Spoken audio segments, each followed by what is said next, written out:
Chapter 1972.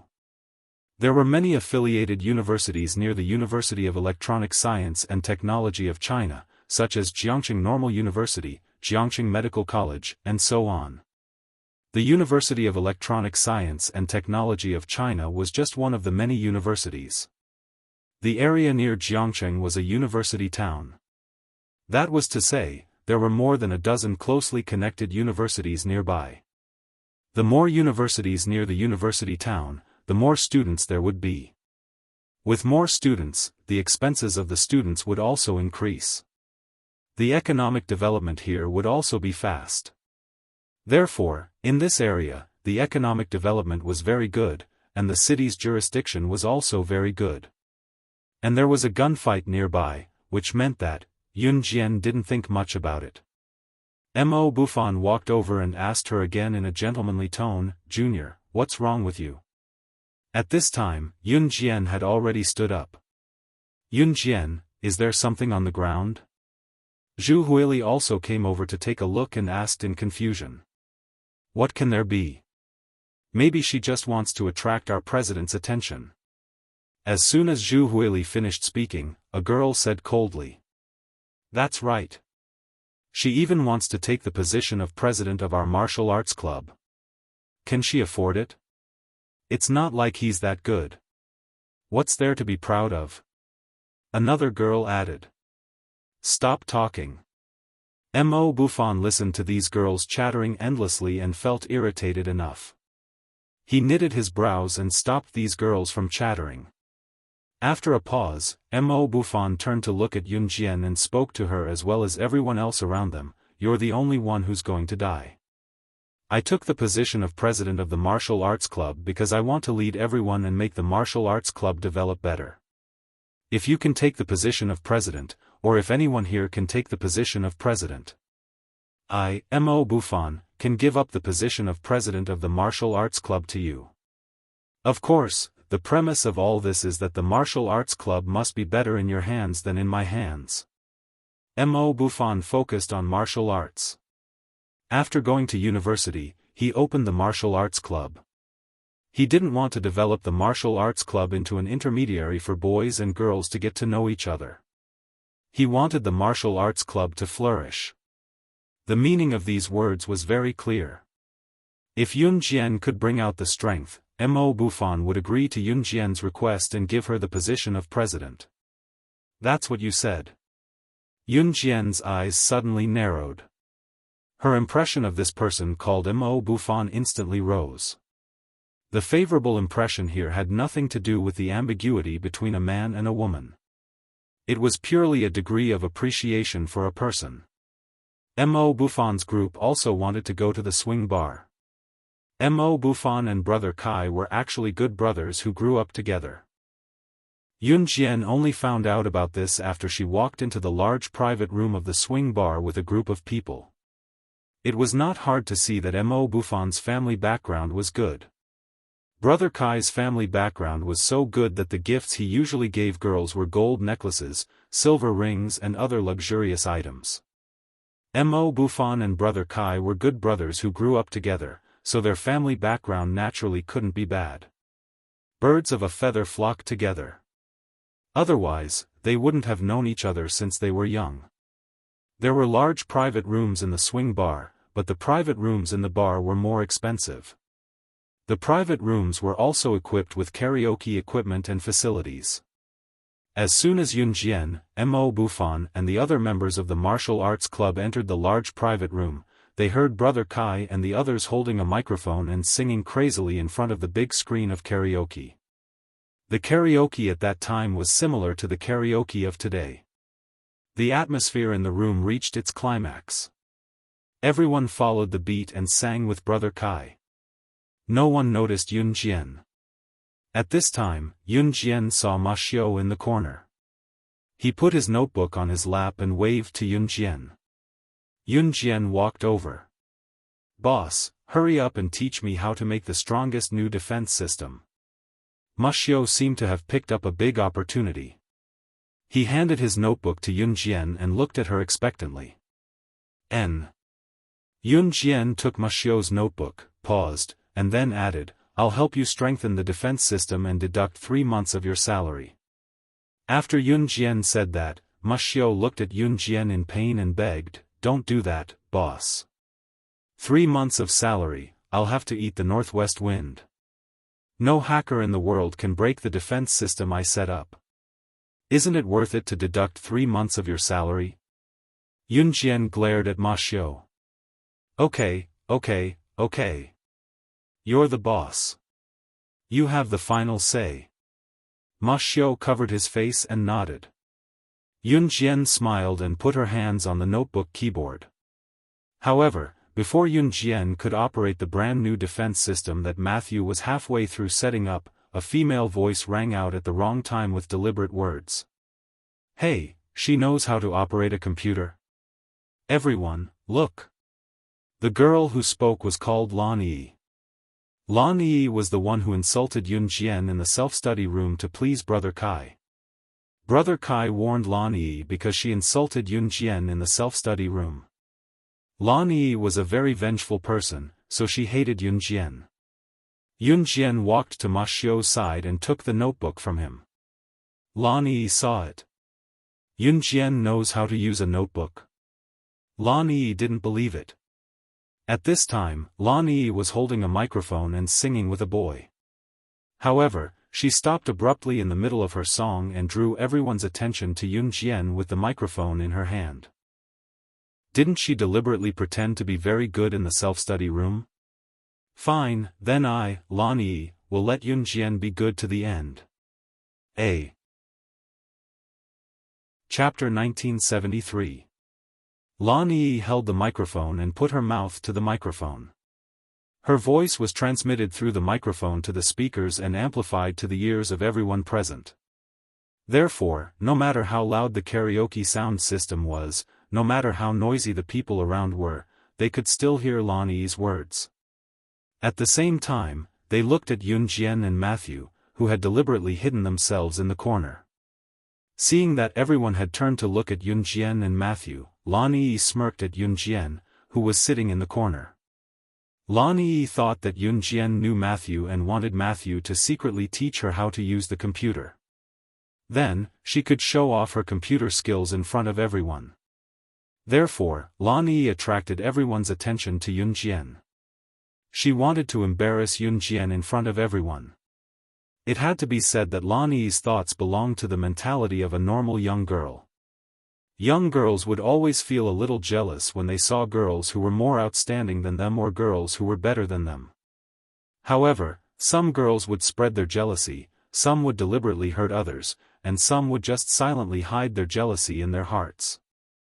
Lan Yi belonged to the kind of girl who was afraid of not causing enough trouble.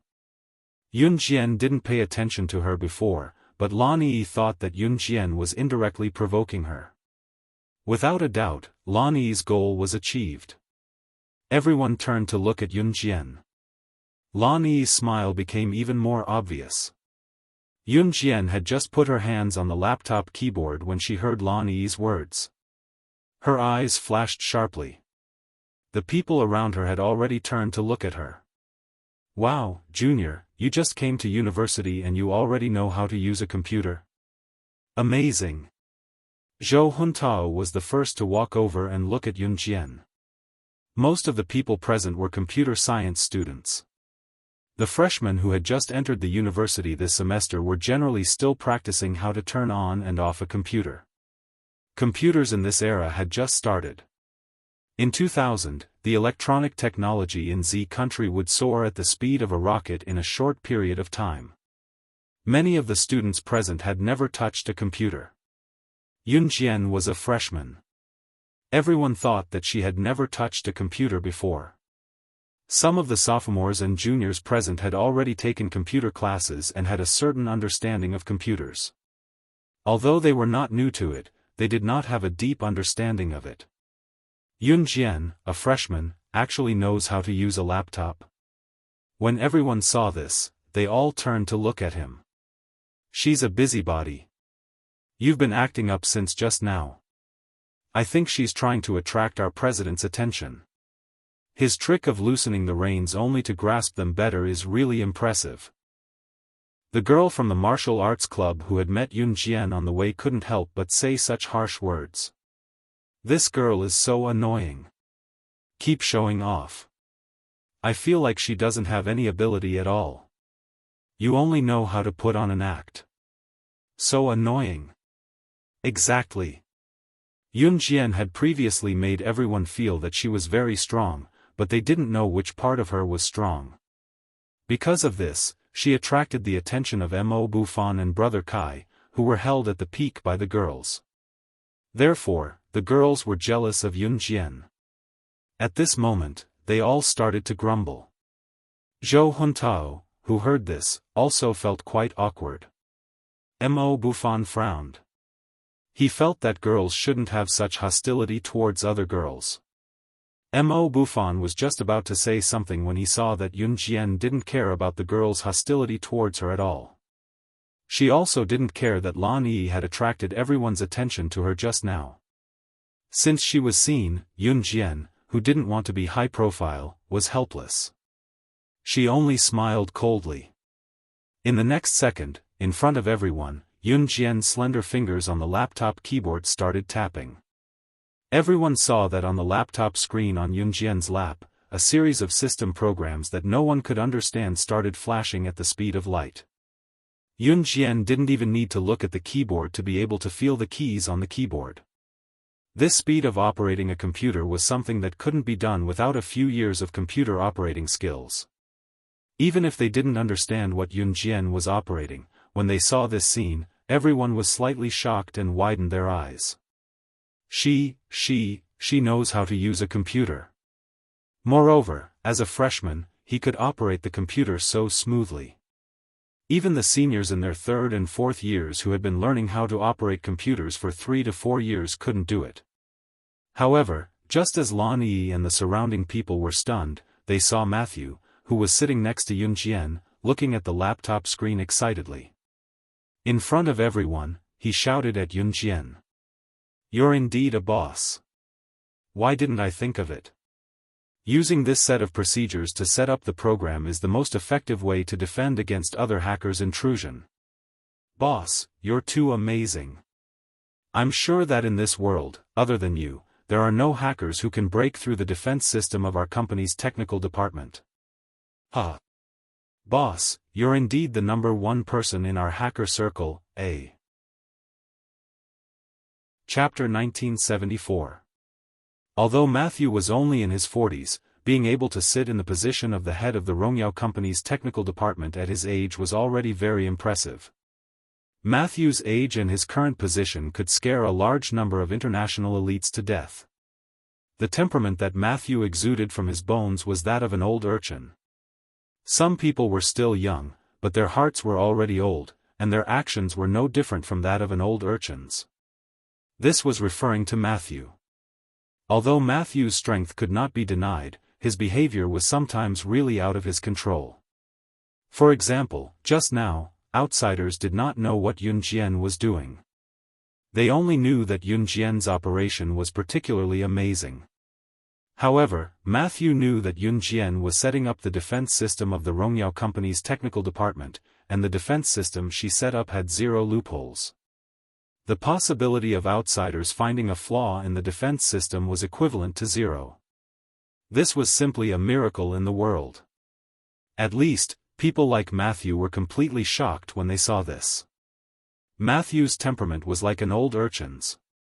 When he saw such a scene, he would say all the words in his heart. As a matter of fact, Matthew, the fool, had shouted at Yun Jian in front of everyone in the room. Originally, Yun Jian's speed of operating the computer was so fast that it amazed everyone present. However, no one present knew what Yun Jian was doing. In the eyes of Lan Yi, Zhou Huntao, Mo Bufan, Brother Kai, and the others, the various programs flashing on the laptop screen were more like Yun Jian's random keys. However, this group of people were not experts and did not understand these, but Matthew did.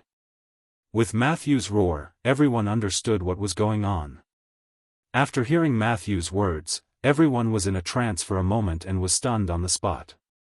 Even the few boys who had been singing crazily and brought the atmosphere to the climax were dumbfounded and looked over in a daze. Only the accompaniment of the karaoke continued. At this moment, whether it was Lan Yi, Zhou Huntao, Mo Bufan, or Brother Kai, they were all stunned. Among them, Lan Yi's expression was the most prominent. She listened to Matthew's words in a daze and couldn't recover for a long time. Matthew actually called Yun Jian boss? Wasn't that the title of a certain company's CEO? And Yun Jian was setting up a defense system that could prevent other hackers from invading? Listen to what Matthew says. No one in this world could crack the defense system set up by Yun Jian. And Matthew said that Yun Jian was indeed the #1 hacker in the hacker circle. #1 in the hacker circle? Brother Kai was particularly interested in this matter. Before the people around him could speak, Brother Kai had already looked at Matthew in astonishment and asked the doubts of the people around him. The #1 person in the hacker circle, I remember that the most skilled hacker is a hacker with the code name SS? As soon as Brother Kai finished speaking, Mo Bufan, who was Brother Kai's brother, added a sentence. Most of the people present were computer science students, so they were naturally interested in hacking. The computer courses taught in school naturally wouldn't teach hackers how to hack others. Only some smart people would apply all their knowledge to hacking according to the computer courses they learned in school. Even so, it couldn't stop the level of interest of the people present in hacking. After hearing Mo Bufan's words, the surrounding people shifted their eyes to Yun Jian again. Wasn't the #1 hacker in the hacker circle the person with the code name SS? Just now, Matthew actually called Yun Jian the #1 hacker in the hacker circle. Could it be that Yun Jian was, Mo Fei was sitting in the corner? This beautiful girl was the #1 hacker in the hacker circle. SS. A. Chapter 1975. Everyone was dumbfounded. They all stared at Yun Jian, not knowing what to do. This is impossible. Although there was no ranking in the hacker circle, everyone recognized the hacker named SS as the #1 hacker in the circle. The hacker named SS is an international figure. Even if you want to invite SS for a meal, you won't be able to find SS unless you're an international figure. I've heard a lot of rumors about SS.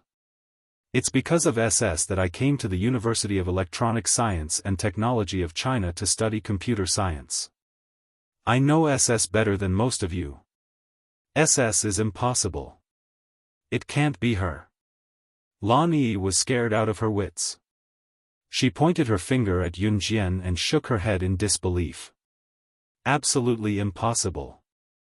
The SS that she worshipped was a legendary figure. She had a computer in her hands and could cause countless companies' technical departments to collapse at the same time. How could she be this freshman sitting in the corner? Moreover, it was Yun Jian that Lan Yi disliked. Matthew was a little unconvinced when he saw the looks of disbelief on everyone's faces. The chairman of the Rongyao company, the #1 hacker in the circle, was an international legend. How could it be impossible? However, Matthew realized that he had made a mistake in his words. Damn, he had almost exposed his boss's identity. If his boss's identity was exposed, Matthew felt that he would lose his position in the Rongyao company. Matthew was so scared that he quickly tried to cover up his lie. It was a slip of the tongue. It was a slip of the tongue. What #1 hacker? I just thought that she looked like the #1 hacker when she was operating the computer. Matthew broke out in cold sweat. Fortunately, Yun Jian was the #1 hacker in the circle. The fact that SS was SS sounded unreal and unrealistic to everyone present. Matthew's lie was immediately believed by everyone around him. Oh, I knew it. How could she be the #1 hacker in the circle? SS is my idol. How could she look like her? Lan Yi heaved a sigh of relief after hearing Matthew's words. She glanced at Yun Jian with envy. One had to admit that Yun Jian was a natural beauty. Her face without any makeup was mesmerizing, her makeup so delicate that it was hard to take one's eyes off her. Yun Jian's natural beauty was different from the girls around her who wore heavy makeup and sexy outfits and were dressed similarly. Yun Jian's beauty could be easily recognized as her even if she was standing on the street hundreds of meters away. As for Lan Yi and the girls around her, they were all dressed up to the nines. To put it nicely, they were fashionable. To put it bluntly, they were all wearing makeup and dressed up. It was impossible to tell who was who.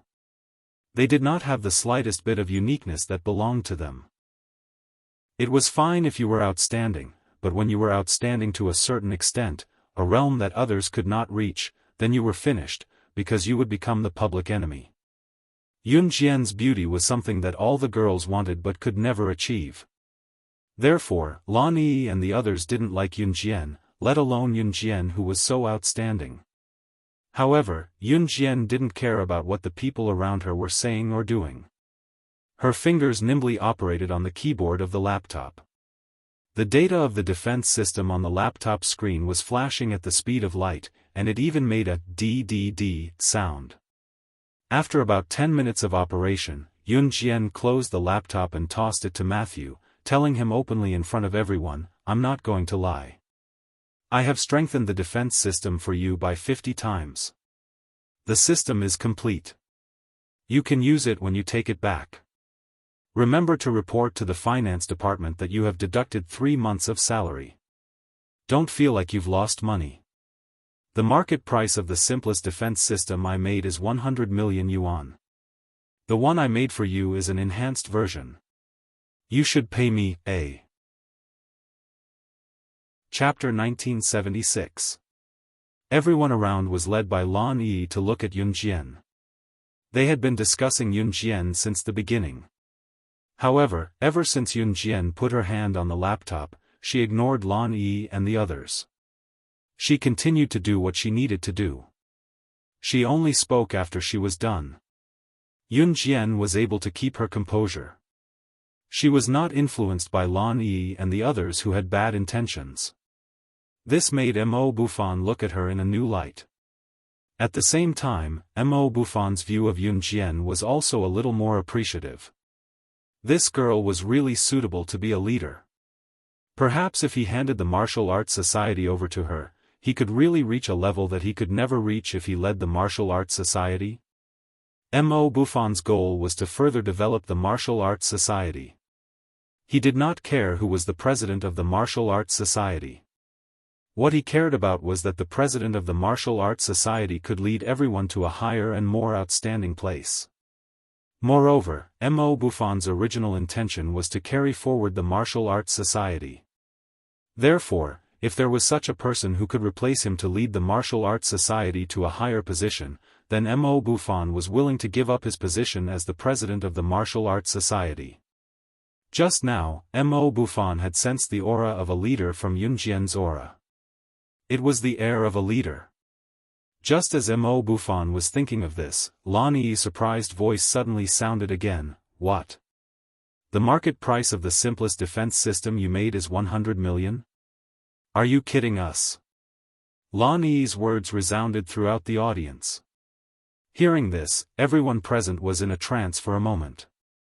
Are you serious? What kind of defense system can she make? Are you messing with us? And the market price of 100 million, I have never heard of it in Jiangcheng. Even the computer science professors in the school can't sell a defense system at a market price of 100 million. Don't tell me you're just bragging about it. Could it be that you are better than the teachers? As soon as Lan Yi finished speaking, a boy who was not handsome and did not have much of a presence, but liked to sit in the group of girls and say some dirty jokes to attract the attention of girls stood up and looked at Yun Jian. He spoke with slight disdain. It was true that Yun Jian was beautiful, but no matter how beautiful she was, she couldn't make a living, right?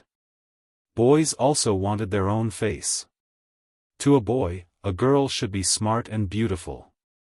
But if a girl was better than a boy one day, then no matter how beautiful the girl was, the boy would not be satisfied. Of course, not every boy was like this.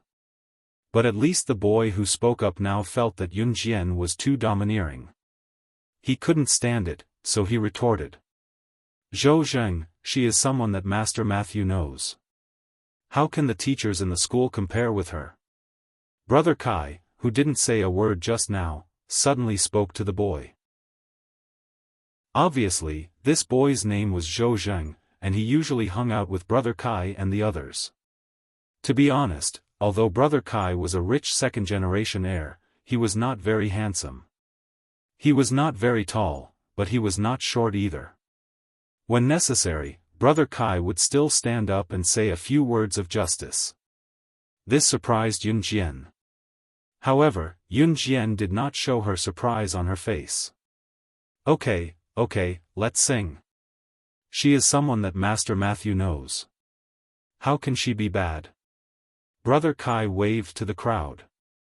After all, Brother Kai's family was rich, powerful, and influential. After listening to Brother Kai's words, the surrounding people obediently dispersed. Everyone continued to sing, drink, and eat desserts. They were having a lot of fun. It was as if the shock just now was just a farce. However, the crowd did not know that the real shock had not yet begun. In the corner, Matthew carefully put the notebook that Yun Jian returned to him back into the notebook bag. Seeing that no one was paying attention to him and Yun Jian, Matthew secretly said to Yun Jian, "Boss, our company's fox recently came to Z country to look for you. I don't know why she came to look for you. At that time, she refused to come with me, saying that she disliked me because I looked stupid, eh?" Chapter 1977. Matthew scratched his head and frowned when he talked about the fox saying that he was stupid. How was he dumb? Fox actually called him dumb. It was because of this reason that they had to come to Country Z to look for Yun Jian and part ways. Just as Matthew questioned Fox's comment about how he was dumb, Yun Jian suddenly smiled and chuckled faintly. Dumb indeed. Fox was telling the truth. What? Boss, Fox said I'm dumb and you think I'm dumb too? Do you have to be so hurtful? My heart is broken by both of you. Matthew pretended to be hurt when he heard Yun Jian's words. Brother Kai was the one who settled the matter just now. Brother Kai's influence among the people around them was huge, so Lan Yi, who wanted to stir up trouble at first, kept her mouth shut and dared not say anything more. Yun Jian and Matthew, who were talking again, were no longer noticed by the people around them. Matthew held his chest, looking like he was heartbroken by Yun Jian. Yun Jian merely glanced at him coldly and sharply from the corner of her eyes. Matthew shuddered under Yun Jian's sharp glare and dared not pretend to be pitiful anymore. Matthew cleared his throat before looking at Yun Jian calmly and said, "I'm sorry, but I'm sorry." Cough, boss, I guess Fox went to Longmen City to look for you. I wanted to go there directly, but there's someone I know here, so I came here first and bumped into you by chance. But you weren't here when I went to look for you. Fox will probably be here tonight. Matthew said. Yun Jian nodded. The atmosphere in the private room was at its climax as everyone fought for the microphone and sang crazily. Perhaps it was because of Brother Kai, the walking treasury, and Mo Bufan, the campus hunk of the University of Electronic Science and Technology of China, who was the object of adoration and fanaticism among the girls. Therefore, the girls were fighting to show off their talents in front of Brother Kai or Mo Bufan. Therefore, the two microphones in the large private room were constantly being fought over and would never fall into Yun Jian's hands. Yun Jian's two roommates, Miao Li and Shi Xiujuan, did not show up after the party ended. They probably had something else to do and decided not to come. Anyway, no one noticed them. At 10:00, everyone stayed in the large private room for about 2 hours. Finally, they left and headed back to the dormitory. A group of people walked towards the dormitory. This lineup was not to be underestimated. When they reached the corner, it was the most secluded road from the swing bar back to the school. In addition, it was already 10:00 at night. Only the faint light from the street lamps was still shining. Ouch! Suddenly, the sound of a girl falling could be heard. She seemed to have sprained her ankle. This girl's looks were not bad, and many boys surrounded her to help. Seeing this, Lan Yi couldn't help but ridicule, "What a spoiled brat. It's just a fall, is there a need to act like this?" After ridiculing her, Lan Yi turned to look at Yun Jian. Yun Jian, who was standing in front of everyone, had a slight flash in her eyes. In the next second, two extremely fast figures suddenly appeared in front of everyone. These two figures, each holding a weapon, suddenly appeared in front of everyone like special agents in the movies. Both of them were in an extremely sorry state. The baby-faced woman who was being chased had many scratches on her body. It was obvious that the two of them had been fighting for a long time. Moreover, the baby-faced woman was almost no match for the other woman who was chasing her. Ah! What are they doing? Are they killing people? Lan Yi, Zhou Huntao, Mo Bufan, and the others who didn't know the situation suddenly saw this scene and were so frightened that their faces changed. These two women who suddenly appeared were very skilled. Everyone present could tell at a glance that they were definitely martial artists. At this moment, the two women were fighting like special agents in the movies. Their movements were astonishingly fast. "Fox!" Matthew shouted at the baby-faced woman who was obviously at a disadvantage and had many injuries on her body. "Master Matthew, do you know this person?" Although Mo Bufan and the others were shocked, Mo Bufan still stood up and asked Matthew softly. Just as he finished asking, Mo Bufan clenched his fists and said to the boys of the martial arts club, "Boys, come with me to help." Regardless of anything else, just based on the fact that Matthew knew the baby-faced woman, as a boy, Mo Bufan didn't want to see any casualties. Mo Bufan and the others were naturally not. This was a showdown between assassins. They couldn't interfere at all. However, just as Bufan was about to lead the boys of the martial arts club to rush over there to help, he saw a small, nimble, and powerful figure that dazzled everyone was already one step ahead of everyone and rushing over there. In front of everyone, Yun Jian kicked the woman who was chasing after Fox to the ground. Then, a butterfly knife suddenly appeared in her hand. Yun Jian's fast and frightening skill stunned Mo Bufan and the others. However, they saw Yun Jian holding the butterfly knife and pointing the blade at the woman who was chasing after Fox. In front of everyone, she said something that no one could understand, "You dare to touch my people? You're really bold. Which organization are you from? Tell me your name." Chapter 1978. Not to mention that Yun Jian was so smart, even a fool would know that Fox was being chased by someone. The woman who was chasing Fox had obviously been chasing Fox for a long time. On the way to the swing bar, Yun Jian felt that something was wrong. It seemed that the gunpowder smell that she smelled on the way here came from Fox and this woman. At this moment, the woman obviously knew that Fox was from the Rongyao company and was from the Wuxia mercenaries, so she attacked Fox. Fortunately, Fox and the civet cat were both assassins. However, Fox was later sent to the Rongyao company by Yun Jian, while the civet cat followed Snake Lizard and worked in the Wuxia mercenaries. In comparison, Fox's skills were weaker than the civet cat's, but even so, this woman chased Fox for several hours and still couldn't get rid of him. It was obvious that Fox's skills weren't weak.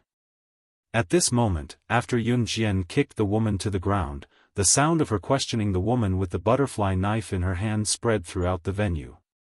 In the scene just now, Yun Jian's attack was too fast, and the butterfly knife was too violent, so everyone present was stunned for a long time before they reacted. By the time they realized what was going on, the boys from the martial arts club who had planned to help, Mo Bufan, Zhou Huntao, Zhou Zhang who had been rude to Yun Jian in the private room, and Zhu Huili who was with Yun Jian, were all stunned. Even Brother Kai, as well as Lan Yi who spoke rudely to Yun Jian and wanted to deal with Yun Jian, were all stunned. Not for anything else, but for Yun Jian's frightening skills. One had to know that even the president of the martial arts club, Mo Bufan, couldn't react immediately, but Yun Jian. She actually kicked the woman who was chasing Fox away before Mo Bufan made a move. Just based on this point, Yun Jian's skills were definitely above Mo Bufan's. One had to know how fast Fox was when he was fighting with that woman. That speed was comparable to the assassins in the movies. Just now, Yun Jian had kicked the woman away in a way that was faster and more frightening than this. It could be said that if it wasn't for Yun Jian, even if Mo Bufan and the rest rushed up to stop the fox and the woman, they would only be sending themselves to their deaths. This scene made everyone who had previously thought that Yun Jian was arrogant and wanted to snatch Mo Bufan's position as the president of the Martial Arts Society. She had even used words to attack Yun Jian. All of them were stunned and their facial expressions stiffened. She. Zhou Zheng, who had just spoken ill of Yun Jian, was shocked beyond words. Everyone present stared with their eyes wide open. After all, Yun Jian was just a university student like them, and a freshman at that. While everyone was still in a daze, Yun Jian had already pulled up the woman lying on the ground. She placed the butterfly knife on the woman's neck. At this moment, she was like the Grim Reaper, interrogating the woman. You don't want to say? I have plenty of ways to make you confess. Seeing Yun Jian place the butterfly knife on the woman's neck, Mo Bufan and the rest, who didn't know the situation, thought that Yun Jian was going to attack the woman for no reason. Thus, Mo Bufan hurriedly said, "Calm down." Compared to Mo Bufan's calmness, although Lan Yi was afraid, she still wasn't willing to accept Yun Jian's amazing strength. Lan Yi still thought that Yun Jian was pretending. Thus, Lan Yi mustered up her courage and said to Yun Jian, "What are you pretending for? Do you need to use such methods to get Brother Kai and Senior Bufan's attention? Your two extras are pretty good, their acting skills aren't bad." However, before Lan Yi could finish speaking, Yun Jian's butterfly knife had already slid into the woman's neck in front of everyone. The knife was pulled back in time. Yun Jian's face was cold. Under the dumbfounded gazes of the group of people behind her, she continued to speak to the woman.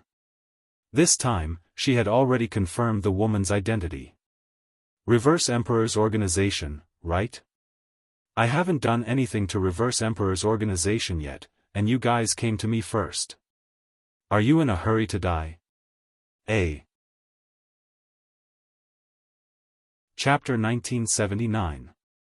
Yun Jian had already guessed the woman's origin. In fact, it was obvious that this woman was an assassin from Reverse Emperor. Now, except for the newly established Reverse Emperor, no one dared to do anything to her people. This woman was too much. She didn't say a word when Yun Jian interrogated her. It was obvious that she had been brainwashed by Reverse Emperor.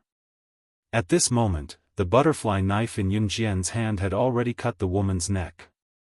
The butterfly knife slid into the woman's skin and cut open her skin, causing bright red blood to flow out.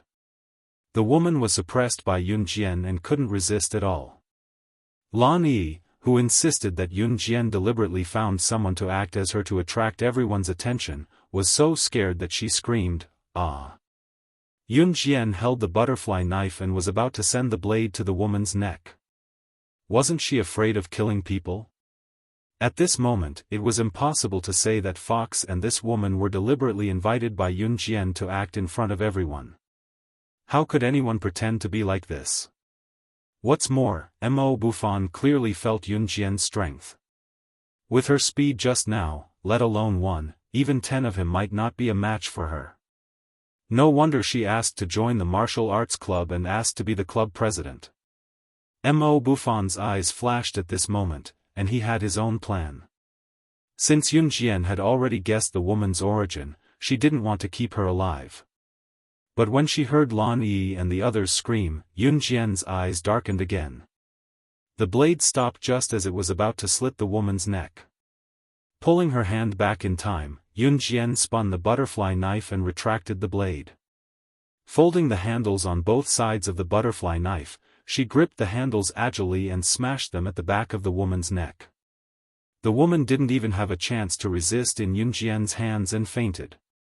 Yun Jian directly threw the woman in front of Matthew and said to him, "Deal with her." Yun Jian originally wanted to slit the woman's throat, but Lan Yi's scream stopped Yun Jian from doing so. After all, she still had to stay in the university. If she killed a woman in front of Mo Bufan and the others, even if she had 2 hours of amnesia liquid, it would be inconvenient to use the 2 hours of amnesia liquid to erase people's memories every time. At this moment, Yun Jian threw the woman to Matthew and turned to look at the fox. Everyone was dumbfounded and had no idea what was going on. When Yun Jian turned her head to look at the fox, the surrounding people looked over curiously. The fox had been chased by the woman the entire way. The fox's strength was not as strong as the woman's, but it was not much weaker. Therefore, after being chased all the way, it had suffered quite a few injuries. Since Yun Jian had smelled the gunpowder of the pistol earlier, it proved that the fox and the woman had used firearms when they were fighting. However, there was always a time when a gun would run out of bullets. The two of them were unable to determine a winner and were probably just wasting time. The fox could be chased here because he had followed Yun Jian's trail. It was not a coincidence. "I'll take you to the hospital to treat your wounds." Seeing that the fox did not suffer any gunshot wounds but had many knife wounds on its body, Yun Jian put away the butterfly knife. She put her hands in her trouser pockets and walked to the fox. "Okay." At this moment, the fox was covering a bloody wound on his arm and following Yun Jian to the hospital. Mo Bufan and the others saw that Yun Jian was about to leave. "Let's go and help." Although Mo Bufan did not know what had just happened, he still chased after her. Brother Kai saw this and also followed. Zhu Huili naturally did not leave. Yun Jian pursed her lips. She knew that they thought that the woman had gone crazy and did this to the fox. Mo Bufan, who had caught up, had already turned on his phone to call the police. However, just as Mo Bufan was about to enter his phone number, his phone was snatched away by Yun Jian. "Let me borrow it." Then, Yun Jian entered a string of numbers and dialed a number. After 3 rings, the call was connected. Yun Jian spoke to the person on the other end of the phone in front of the surrounding people who had yet to recover from the shock. She spoke in a commanding tone. "Immediately get the leaders of the Kosha mercenaries intelligence team, assassination team, and investigation team to come to the University of Electronic Science and Technology of China in Jia province of country Z to look for me. Chapter 1980. Yun Jian had never been a good person. Her people were being hunted by Reverse Emperor and they were already bullying her. If she did not retaliate, she would not be slaying God anymore. Slaying God had always been a vengeful person who would repay kindness. She would never shrink back. That was who she was. There were 3 team leaders in the Kosha mercenaries. They were the intelligence team leader, the assassination team leader, and the investigation team leader. As the name suggested, the 3 team leaders were highly respected in the Kosha mercenaries other than Snake, Lizard and Tiger. Leopard. The status of the 3 team leaders was similar to Qing Yu's in Gu Sha mercenaries. As for the areas that the 3 team leaders were in charge of, they were categorized. For example, the intelligence team leader was in charge of collecting information. The information that Yun Jian could obtain from the Kosha mercenaries was from the Kosha mercenaries intelligence team. The person in charge of the Kosha mercenaries intelligence team was the intelligence team leader. On the other hand, the assassination team was in charge of all the assassinations, missions, and mercenaries of the Kosha mercenaries. The investigation team was a team that carried out a series of investigative activities such as tracking and anti-tracking. It could be said that the 3 team leaders of the Kosha mercenaries were crucial. Yun Jian's motive for summoning the 3 of them to Rivertown was obvious. Reverse Emperor had climbed to a higher position in the organization after 2 years of development. As a member of the Kosha mercenaries, Slaying God had summoned the 3 team leaders of the Inhun group. It meant that she, Slaying God, was declaring war on Reverse Emperor. Therefore, Matthew and Fox, who knew what Yun Jian meant, blinked in shock when they heard Yun Jian's words. As for Mo Bufan, Brother Kai, Lan Yi, and the rest who were standing around, they were stunned as well. The crowd was surprised, but not because of what Yun Jian said. It was because, when Yun Jian was done speaking to the person on the other end of the phone, she hung up without waiting for a response.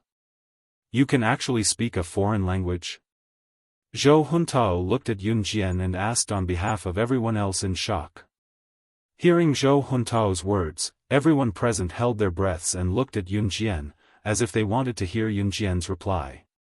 What Yun Jian said just now was obviously not in English. It was a foreign language that no one present could understand. One had to know that youngsters nowadays generally did not like to study. Learning English, which was compulsory in school, was already killing them. Although the people present could not understand Yun Jian's language just now, the standard pronunciation of her foreign language was so standard that everyone present could tell at once. Yun Jian was indeed speaking a foreign language. Therefore, when they heard Yun Jian's words, everyone present was stunned. Yun Jian responded softly to Zhou Huntao and through the phone to Mo Bufan. After all, Mo Bufan had learned martial arts, taekwondo, and other kung fu for so many years. He caught the phone that Yun Jian threw over. "Then which country's language did you just speak?" Zhou Huntao continued to ask Yun Jian with interest. "Italian," Yun Jian pursed her lips and replied. Then, she took Fox to the hospital. Seeing this, Mo Bufan and the others also followed. Along the way, Zhou Huntao and the other members of the martial arts club were very interested in Yun Jian. One by one, they began to ask Yun Jian various questions in the form of a series of questions. Of course, many of them did not get a response from Yun Jian. After seeing Yun Jian's skills, the people of the martial arts club were not angry anymore. After Fox came out of the hospital, Yun Jian arranged for her to stay in a hotel for the time being. After Matthew dealt with the woman who was sent to assassinate Fox, he carried his laptop, which had a new system installed by Yun Jian, back to Rongyao Company overnight. After returning to the dormitory, Miao Li and Shi Xiujuan were smoking one after another, which seriously polluted the air in the dormitory. Yun Jian's eyes darkened. Early the next morning, Zhu Huili and Yun Jian just left the dormitory building and were about to go to the classroom for their morning class. As soon as they went down the dormitory building, they saw Mo Bufan standing under a big tree not far away. Many girls around saw Mo Bufan appear and whispered softly, wondering who Mo Bufan was waiting for. Seeing Yun Jian appear, Mo Bufan walked over to Yun Jian. The surrounding girls who were hiding in the corner and secretly looking at Mo Bufan with shy eyes all secretly glanced and whispered, "Who is that girl? I don't think I've seen her before. Senior Bufan is actually waiting for her to go to the morning class in person?" Before the girls were done being envious, however, they saw Mo Bufan pass a document to Yun Jian and say to her, "Yun Jian, you're a genius. From today onwards, the martial arts club will be handed over to you. I admit that I am not as good as you, so you will be the president, eh?" Chapter 1981. Just as Mo Bufan finished his sentence, the group of girls who were hiding nearby glancing at Mo Bufan shyly were so frightened that their expressions changed. The reason why the girls liked Mo Bufan was because Mo Bufan was powerful. Mo Bufan was the president of the martial arts club. In a place like the martial arts club, Mo Bufan's martial arts, taekwondo, judo, and sanda were all top-notch. He was also recognized as an expert. In addition, Mo Bufan was handsome and was known as a handsome man. Being strong was the most important thing. Being handsome was also the most important thing. As such, wherever Mo Bufan went, there would be groups of girls hiding in the corners to steal glances at him and secretly admire him. It could be described in an exaggerated way. Other than going to the toilet, Mo Bufan was constantly being stared at by girls. And the thing that attracted the most girls' attention about Mo Bufan should be that he was different from the other guys who thought they were very powerful. Mo Bufan had real strength. But just now, in front of everyone, Mo Bufan actually said to this exquisite, beautiful, and seemingly defenseless young girl that because he, Mo Bufan, was inferior to her, the position of president of the martial arts club would be given to this young girl. One had to know that in the University of Electronic Science and Technology of China, if Mo Bufan's strength dared to claim to be second, no one would dare to claim to be first. And today, Mo Bufan actually admitted that he was not as good as this young girl and directly transferred the position of the martial arts club's president to her. And by right, Yun Jian, who had obtained the position of president of Mo Bufan's martial arts club, should be indescribably excited in the eyes of the surrounding girls who were secretly glancing over. After all, the Martial Arts Club of the University of Electronic Science and Technology of China had been established for a long time, and the position of president of the Martial Arts Club had never fallen into the hands of a girl. Today, not only did this young girl break this record, the extremely popular Mo Bufan at the University of Electronic Science and Technology of China had personally transferred the position of president of the Martial Arts Club to her. If it were any other girl, they would have fainted from surprise. However, what did the girls see? Everyone saw that Yun Jian reached out to take the stack of information about the president that Mo Bufan gave her and nodded indifferently. This meant that she was willing to be the president of the martial arts club. When the girls saw that Mo Bufan seemed to have achieved an unattainable wish, they heaved a sigh of relief. Heavens, am I seeing things? Senior Bufan is actually so happy that he let out a sigh of relief? Shouldn't the girl be the one who fainted from joy? No girl in our school has ever received such treatment. That's right, why is it the other way around today? From what I see, that girl seems to have promised our senior Bufan. More and more girls started gossiping. Of course, Yun Jian wasn't listening. After collecting the information, Yun Jian bypassed Mo Bufan and went to the morning class with Zhu Huili. In the following days, Yun Jian didn't meet Jian Ning, who she had met on the plane. Maybe Jian Ning hadn't entered the school yet. When Yun Jian came to school, it was already September 18th. In the following days, Yun Jian didn't talk to Fox, giving him time to recuperate.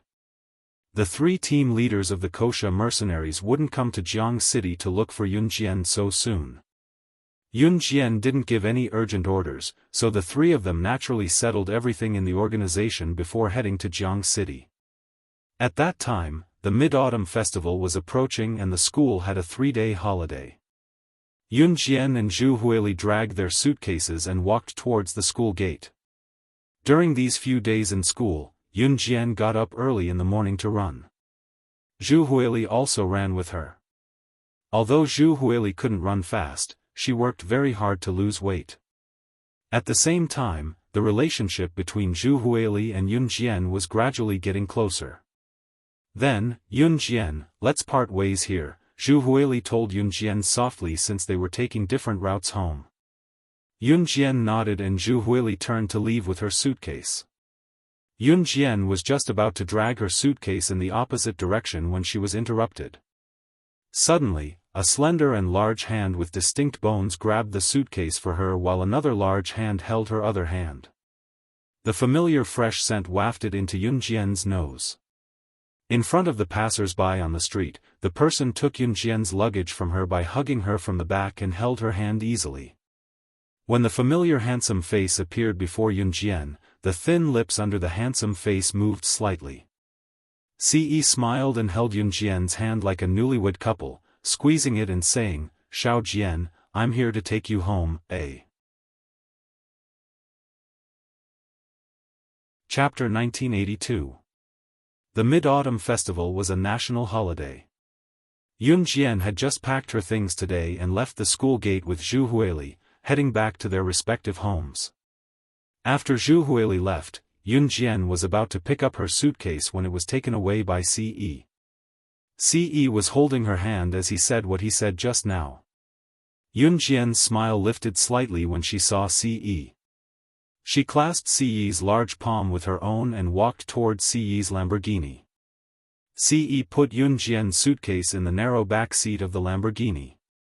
After Yunjian got into the front passenger seat, he started the engine and the car sped away like a bolt of lightning. Ce had not seen Yunjian for a few days since he came back the last time. Now that he saw her again, he could not be more in love with her. Ce was different from other men.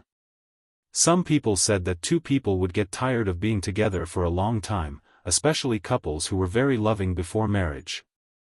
After being together for a long time after marriage, the man would develop a sense of weariness toward the woman. The sense of weariness here was usually when the man got to know the woman like the back of his hand and felt bored, so he went out in search of novelty. This was the so-called cheating. Ce was completely different from those men. When Yunjian completely became his woman, Ce would not get tired of Yunjian. On the contrary, he could not bear to leave her. He wanted to see her all the time and not be apart from her for even a second.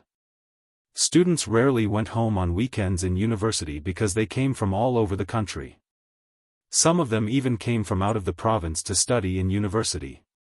Going home once was a waste of time and money, so most students would choose to go back during the holidays. Most students would definitely go home for a major festival like the Mid-Autumn Festival. Yunjian was no exception. It was 1 in the afternoon when Yunjian and Ce returned to Longmen City. Today was already a holiday. Xiao Yunju's elementary school had already been closed the day before. They were lucky to be in time for the festival, so Ce brought Yunjian back to Longmen City. After having Qin Yiru's late lunch, everyone packed their luggage and prepared to go on a trip. During the 3 days of the Mid-Autumn Festival, Qin Yiru and Gu Junjian had already agreed to go on a trip together. The destination of the tour was still the seaside. For this trip, Lan Su, Qingyu, Gu Nianji, and Yuni were traveling together. Of course, Adam was tagging along as well. Because Lan Su had a child with her, Adam, as a stay-at-home dad, naturally had to follow and serve her.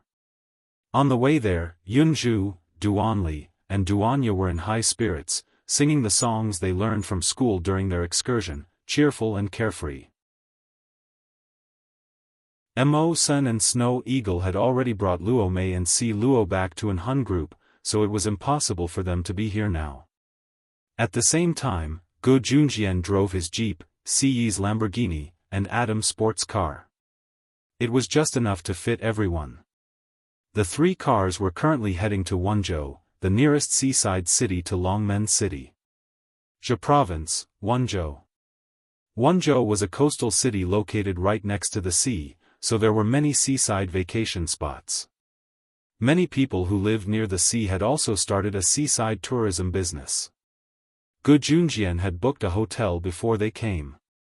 It was a hotel near the sea, and while it was not particularly luxurious, it was not too shabby either. Gu Junjian knew Ce's personality, so he had booked a room for Yunjian when he booked the hotel. This made Ce's impression of his father-in-law, Gu Junjian, improve instantly. By then, Yunjian and the rest had already brought Xiao Yunju, Duanli, Duanya, Qingyu, Yunyi, and Gu Nianji to the beach. Ce followed Yunjian with a hand in his pocket. Qin Yiru and Gu Junjian set up a barbecue rack by the beach and set up a simple umbrella to start the barbecue. Lan Su did not go far because she had a child with her while Adam, one of the 4 leaders of an Hun group, helped Qin Yiru and Gu Junjian move the barbecue rack and everything else out. Of course, with Lan Su and his child by his side, Adam was happy to move. At the same time, Yunjian had already pulled Duanli and Duanya's hands to the temporary changing room by the beach. Qingyu and Gu Nianji ran in as well. Ce and Yuni dragged Xiao Yunju to the men's room. Yunjian even put on a jacket when they came out of the changing room. She knew that Ce did not want to expose her in a swimsuit in front of everyone. However, even with a jacket, Yunjian's fair and slender legs were still exposed to everyone's eyes. Just as they walked out of the changing room, Yunjian felt Ce's burning gaze on her. When he saw her beautiful figure, Ce was suddenly reminded of how he had pinned her down and a certain part of his body reacted instantly.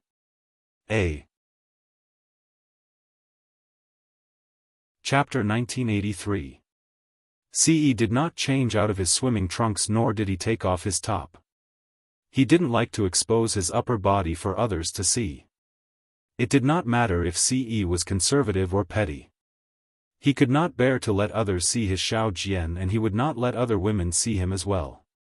Everything he had belonged to his Xiao Jian. By then, other than Qin Yiru and Gu Junjian, Lan Su who was carrying a child, and Adam who was a mover, the rest of them had changed into their swimsuits. Qing Yu had changed into a swimsuit that was not very sexy but exposed the parts that should not be exposed. Qing Yu's swimsuit was conservative but exposed the parts that should be exposed. It was beautiful and breathtaking. Qing Yu's swimsuit was a girlish pink. Gu Nianji wore a green swimsuit that resembled a one-piece dress. Her top and skirt were joined together and only her navel was exposed. She was so beautiful that one could not take their eyes off her, giving one the urge to grab her and ravage her just by looking at her. Of course, Ce did not even look at what Qing Yu and Gu Nianji were wearing. His burning gaze was fixed on Yunjian, unwilling to look away for even a second. Yuni did not take off her top as well but he had changed into a very conservative swimming trunks. Compared to 2 years ago, he was tall and handsome. Wow, Sister Jian, it's been 2 years and your figure is getting better. Quick! Let me touch you, let me touch you.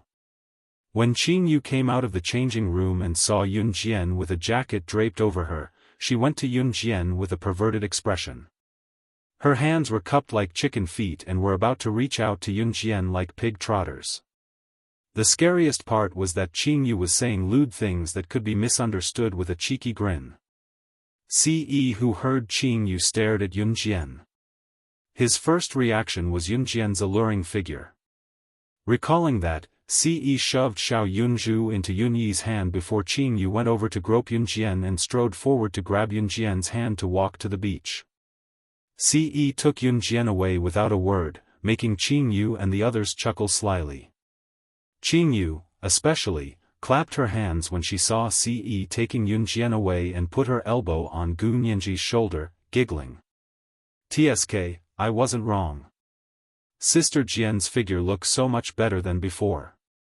Those breasts, those hips. Tsk, tsk. If I were a man, I'd want to *ck her." As Qing Yu spoke, she gestured lewdly. Just as Qing Yu spoke, she felt a light tap on the top of her head. Yun Yi's rather stern voice then rang out, "You're right, master. Who do you want to *ck? Qing Yu turned to look up and saw Yun Yi's deep eyes looking at her inquisitively. She could not help gulping. Aye. Qing Yu's eyes darted around, not knowing how to answer him. Cough. I'll bring Xiao Zhu and the rest to the beach to wash their feet. You guys have fun. Gu Nianji slapped Qing Yu's hand off her shoulder and pulled Xiao Yunzhu and the rest to run to the beach. Before Gu Nianji could run far, she heard Qing Yu's bewildered voice behind her. Gu Nianji twisted her ankle when the voice rang out, almost falling to the ground in a frog-like position from the shock. However, Qing Yu, who was standing where she was, panicked. Seeing that Gu Nianji was about to slip away again, she met Yun Yi's gaze, her eyes darting around as she pouted. In a fluster, she blurted out what she could not control or take back. I want to *ck you, eh? Chapter 1984. Qing Yu panicked from being stared at by Yun Yi, so her mouth opened and closed as she blurted out. Even Qing Yu herself did not realize what she had said in a moment of desperation when she blurted it out. When she finally realized what she had said, Qing Yu felt like dying. What kind of rotten mouth was that? What kind of words were those that could cause misunderstandings? Qing Yu lowered her head, not daring to look at Yun Yi. Gu Nianji, who was dragging Xiao Yunzhu and the rest to the beach to wash her feet, slipped and fell forward when she heard Qing Yu's words. Feeling like she was going to fall on the ground like a frog, Gu Nianji quickly let go of Xiao Yunzhu and the rest to prevent Xiao Yunzhu and the rest from tripping because of her. However, just as Gu Nianji's body fell forward, Xiao Yunzhu, Duanli, and Duanya held her hands together to steady her. Cough, cough, cough. Although Gu Nianji called herself a matchmaker, she had never had a man before. Her face was as red as a monkey's, but when she heard Qing Yu's words, she coughed twice and dragged Xiao Yunzhu and the rest to the beach, sprinting toward the beach. She did not say anything, she did not hear anything. By then, Qing Yu had already noticed Gu Nianji's reaction. She blushed furiously when Gu Nianji heard what she had said. "You're the one who said it." Yunyi reached out to rub Qing Yu's head gently with his large palm, a devilish smile curled up at the corner of his lips. Qing Yu suddenly had a feeling that she had been tricked by herself. "I'll go play with Gu Nianji," Qing Yu said, trying to break free from Yunyi and sneak away. "Stay with me." Before Qing Yu could escape, Yunyi grabbed her hand. Qing Yu's ability was powerful, but she was not outstanding in terms of skills. However, Qing Yu, who was known as the Lady Poison, could poison anyone at will without being noticed. This was Qing Yu's ability. However, Yunyi had been training her skills daily for the past 2 years. Yunyi was very talented and Yunyi's ability was already above Qing Yu's. Qing Yu was good at using poison. She could even poison the top international figures without them noticing. However, Qing Yu and Yunyi had been dating for 2 years. At this moment, Yunyi knew Qing Yu like the back of his hand. He even knew what she would do in the next second. Therefore, it would not work even if Qing Yu poisoned Yunyi. It was because Yunyi had countered Qing Yu's move before she even made her move. Qing Yu blinked, clearly still reeling from the awkward situation earlier. But on second thought, she didn't say anything wrong. She was his girlfriend, and there was nothing wrong with wanting to have sex with him. If Yunyi heard this, she would probably bring Qing Yu back to the hotel in seconds. On the other hand, Ce pulled Yun Jian to the rocks by the sea. There were usually rocks near the beach that were neither too far nor too close. The rocks were distributed in an orderly manner. Usually, when one wanted to walk into the rocky area, there would be very little sand under one's feet. One's feet would step on the rocks directly. Usually, when one looked at the rocky area from the beach, one would not be able to see the opposite side of the rocks because many huge rocks would cover the rocks behind. In addition to the summer weather, the rocks were scorching under the scorching sun. One would feel like one was stepping into a fire pit when one stepped on the rocks. Although it was not the hottest noon, it was only 3 in the afternoon. The sun was much dimmer than noon, but it was still the time when the sun was high up in the sky. There was no one walking around the rocky area near the beach at this moment. Ce pulled Yun Jian to the rocky area. When he stepped on the rocks, the scorching heat of the rocks made his eyes flicker. In the next second, he was worried that Yun Jian's little feet would be scalded by the scorching rocks if she stepped on them. Ce bent down slightly and scooped Yun Jian up horizontally, ignoring the fact that he would be scalded if he stepped on the scorching rocks as he walked toward the rocky area where there was no one around.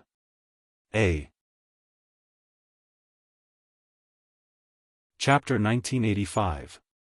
Where are you taking me? Yun Jian watched as Ce carried her in his arms and walked over the rocks towards the rocky area. She reached out a hand and hooked it around his neck like a little girl.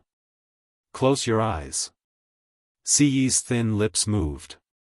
At this moment, he was right next to Yun Jian's ear as he whispered this very softly. Hearing Ce's voice, Yun Jian felt a moment of numbness. Her body trembled slightly from this numbness.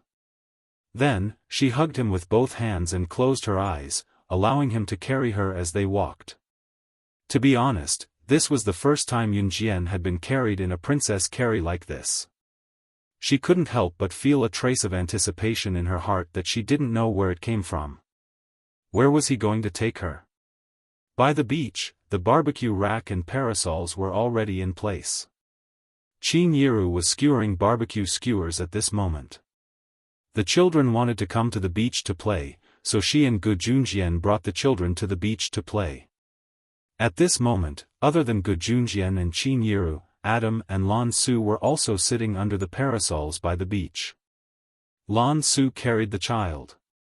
Sometimes, the child was especially naughty.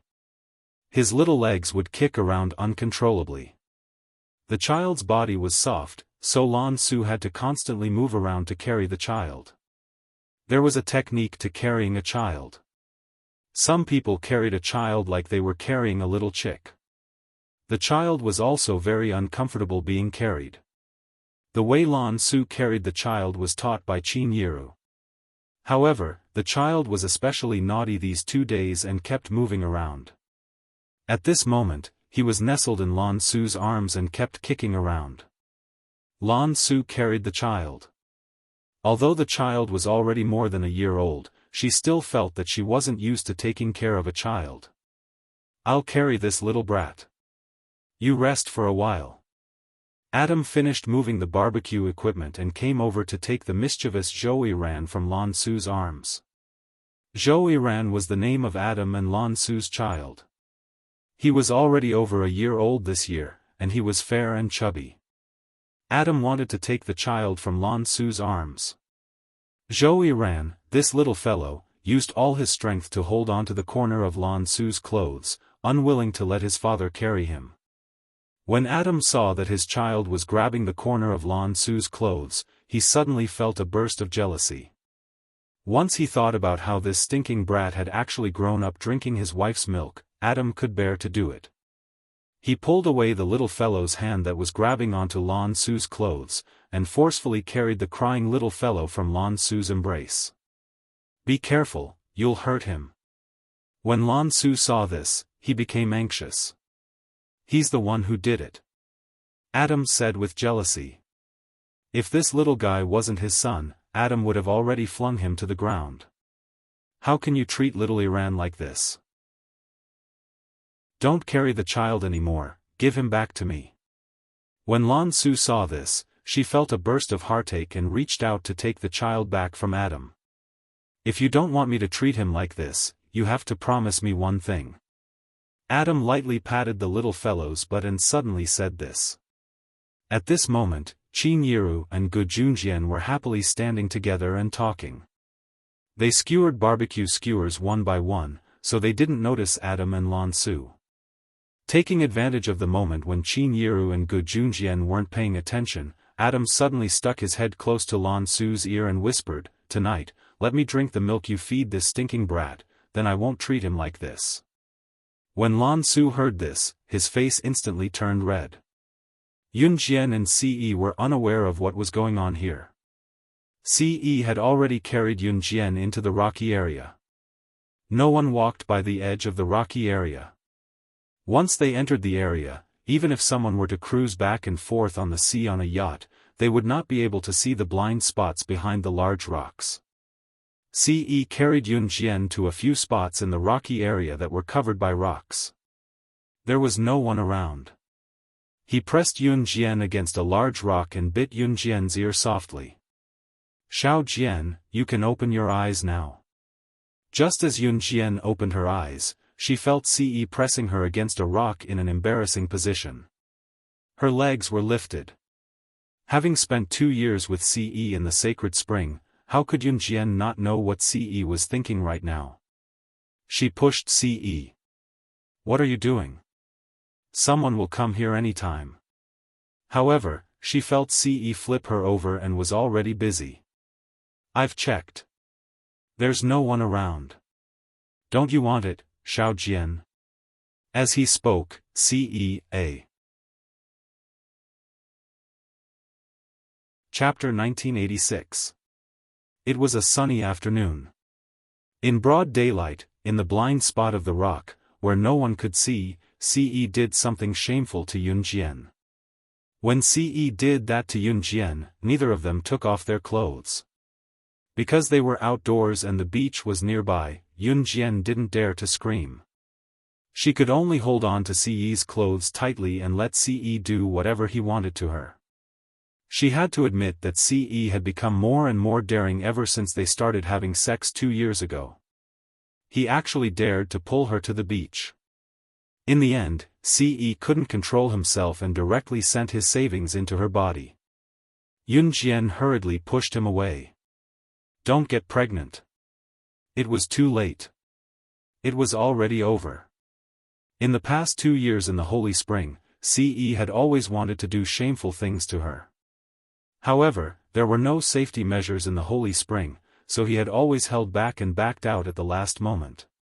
However, at this moment, the two of them couldn't control themselves anymore. If you get pregnant, give birth to it.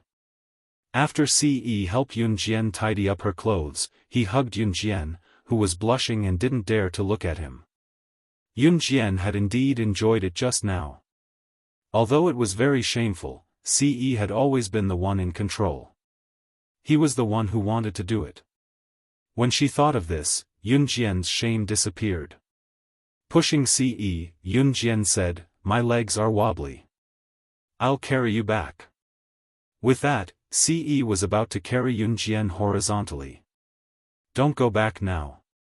Yunjian pushed Ce a few times. After doing such a shameful thing in the rock field near the beach, Yunjian didn't dare to see Qin Yiru and the others. She was afraid that they would find out that she and Ce had done something so shameful outside. Xiao Jian, are you shy? Ce brushed Yunjian's hair with a smile and whispered in her ear. Ce saw that Yunjian's earlobes blushed again when she heard what he said. His smile widened at the sight. That was right. Adam already had a child. How could he fall behind? Now that his Xiao Jian was an adult, Ce did it on purpose just now. That was the only way his Xiao Jian could get pregnant with his child. Then, give birth to it. Poor Yunjian had no idea of Ce's naughty thoughts. At the same time, Qin Yiru and Gu Junjian had started a charcoal fire in the barbecue rack and placed the skewers on it. The skewers they brought this time included lamb skewers, sausages, chicken wings, tofu, and green beans. Gu Junjian placed the skewers on the barbecue rack and smeared a layer of oil on them. There was a crackle of oil on the skewers, followed by a puff of smoke that carried the fragrant scent of barbecue. Smells good, smells good. Zhou Yiran, who smelled the aroma, began tapping his hands and legs alternately as he uttered words that were not pronounced properly. Zhou Yiran, the little fellow, could now speak some simple words. He could also call his parents. He was more than a year old now and could chew finer foods, but his food source was still milk. When there was no milk, he would drink milk powder that was already soaked. Let Xiao Yiran eat the skewers when they're done. Be good, Xiao Yiran, Qin Yiru smiled at the child and told him in a coaxing tone.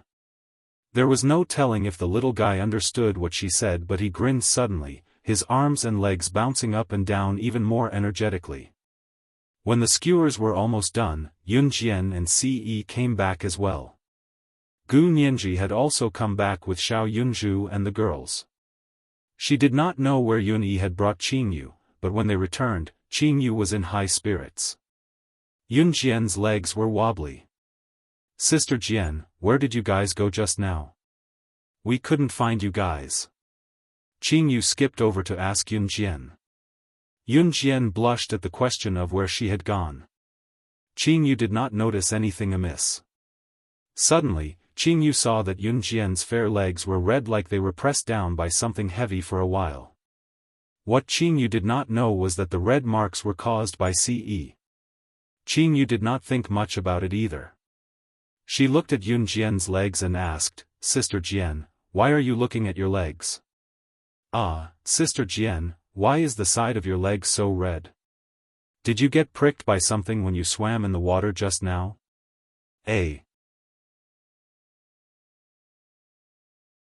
Chapter 1987. Yunjian's first reaction when she heard Qinyu was to gather her thighs and pull the short jacket closer to her thighs. It was not enough to cover her thighs, but it was better than just now. At that moment, Yun Jian's cheeks were indescribably rosy. "Huh, Sister Jian, why are you blushing?" Qing Yu had no idea what she had just discovered as she tilted her head to look at Yun Jian and asked suspiciously. "It's probably an allergy." "It's fine," Yun Jian lied through her teeth. Yun Jian was not as thick-skinned as Ce, nor was she as fluent in lying as Ce. It was worth mentioning that Ce was an expert at telling lies. "Why are you allergic?" "Sister Jian, do you want to go to the hospital for a checkup?" Qing Yu asked, looking at Yun Jian worriedly. If they went to the hospital, they would be found out that she and Ce had taken the forbidden fruit in secret. "No need, it's fine now." Yun Jian declined quickly. As she spoke, she pinched Ce discreetly in the dark where Qing Yu, Yun Yi, Gu Nianji, and Xiao Yunzhu could not see. Ce looked at Yun Jian with a faint smile. His Xiao Jian was getting cuter and cuter.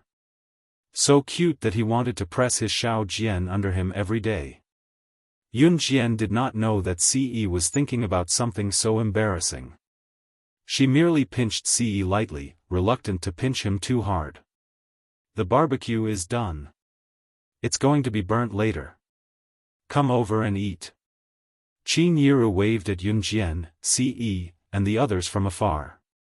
Seeing that, the mark on Yun Jian's leg was finally put aside for the time being.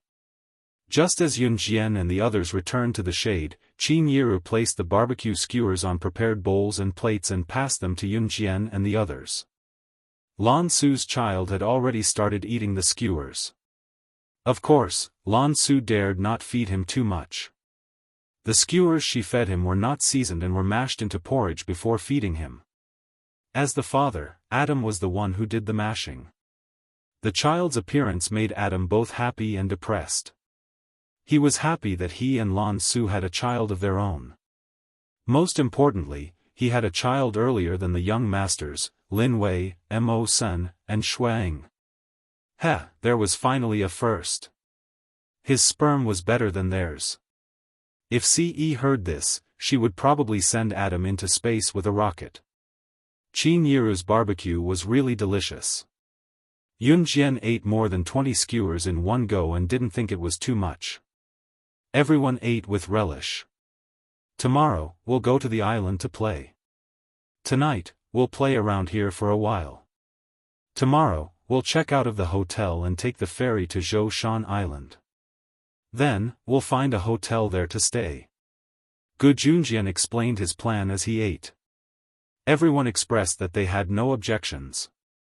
Island, in modern Chinese, referred to a small piece of land surrounded by seawater. Therefore, to go to the island, one had to take the ferry.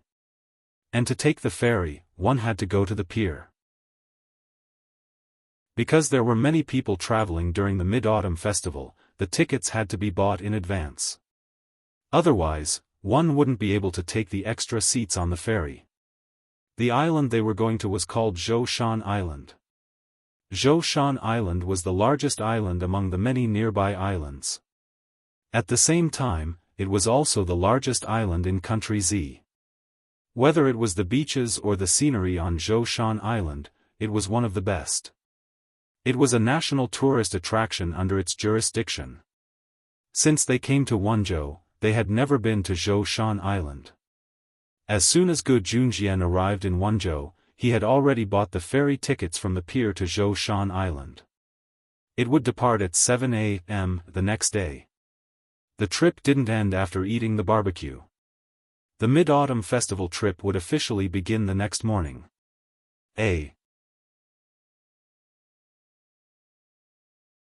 Chapter 1988.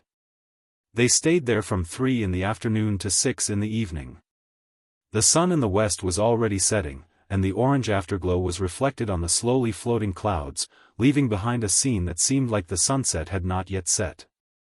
After admiring the afterglow of the sunset, everyone returned to their residences. They had just rushed to Wenzhou from Longmen City and had played for about 3 hours in the afternoon. They even had a barbecue, so everyone was a little tired. Just as they were about to head back, Gu Junjian received a call. Huh? Old Liang, why are you in Wenzhou too? Huh, sure, we're at Oasis Hotel. You guys can just head over when you're here. Oh, sure. See you later then, Gu Junjian was surprised and delighted at the person on the other end of the phone before hanging up. Since the call was not on speaker, only Gu Junjian's surprised and delighted voice could be heard. It was only when Gu Junjian ended the call that Qin Yiru glanced at Gu Junjian and asked, "Who was it?" Gu Junjian and Qin Yiru were becoming more and more like an old married couple. Even the way they spoke sounded like an old married couple. After Gu Junjian ended the call, he explained to Qin Yiru with a smile, it was old Liang. His company gave him a break for the Mid-Autumn Festival too. He heard that we're traveling with our kids, so he came along too. He said he'd go to Zhoushan Island with us. It's a rare opportunity after all. After Gu Junjian explained, Qin Yiru hummed in response and nodded. Old Liang was Gu Junjian's childhood friend and had known Gu Junjian since they were young. Although they had different careers later on, they had always kept in touch. Old Liang was the director of a high-tech company and held a high position now. He had been particularly busy in recent years and could not even spare time for holidays, let alone meeting Gu Junjian. Gu Junjian was surprised and delighted that old Liang had a break for the Mid-Autumn Festival this year. Obviously, Qin Yiru also knew who Lao Liang was. At the same time, Yun Jian and Ce helped to pack up all the barbecue equipment. After moving the barbecue grill and other things into the car, the group drove back to the Oasis Hotel. Gu Junjian was very excited because his childhood friend, old Liang, had already brought his family to the Oasis Hotel. How long had it been since he last saw old Liang? After they each had their own families, they hadn't seen each other for several years. Upon returning to the Oasis Hotel, Yun Jian saw a middle-aged man about the same age as Gu Junjian standing in front of the hotel. Next to the middle-aged man stood a graceful and elegant lady. The lady was holding the hand of a young girl who was about the same age as Yun Jian. Before Yun Jian and Gu Junjian could walk over, the young girl who was about the same age as Yun Jian looked around with disdain. She waved her hand to get rid of the summer heat around her ears and said to the middle-aged man, "Brother Yi, you're too young." "Dad! Why do we have to come to such a godforsaken place for a vacation? It's so hot. You can just find your friends and come by yourself. Why do you have to make me and my mother come too?" "Humph, I don't care. I've already asked you to accompany me. He'll be here soon." "You. Sigh, I say, you're so worrisome even after growing up. I've already said that Jin Yu isn't suitable to be your boyfriend, much less your future husband. Why don't you listen to me?" When the middle-aged man heard his daughter's words, he was furious and clenched his fists. "What are you doing? Are you trying to hit our daughter? I think Jin Yu is an upright person. He's not bad. The most important thing is that our daughter likes him. Our daughter is fair, rich, and beautiful. She can have any man she wants." When the lady saw that her husband wanted to hit her daughter, she hurriedly stood in front of her daughter and glared at the middle-aged man. Old Liang. At this moment, Gu Junjian had already brought Yun Jian and the others over to where the middle-aged man was. The middle-aged man was still holding his forehead. He had a headache over the daughter he had spoiled and his wife who was so protective of her. However, when he heard Gu Junjian's voice, the middle-aged man turned around. "Old Gu." The middle-aged man no longer hesitated. He walked over in front of everyone and hugged Gu Junjian, whom he hadn't seen in a long time.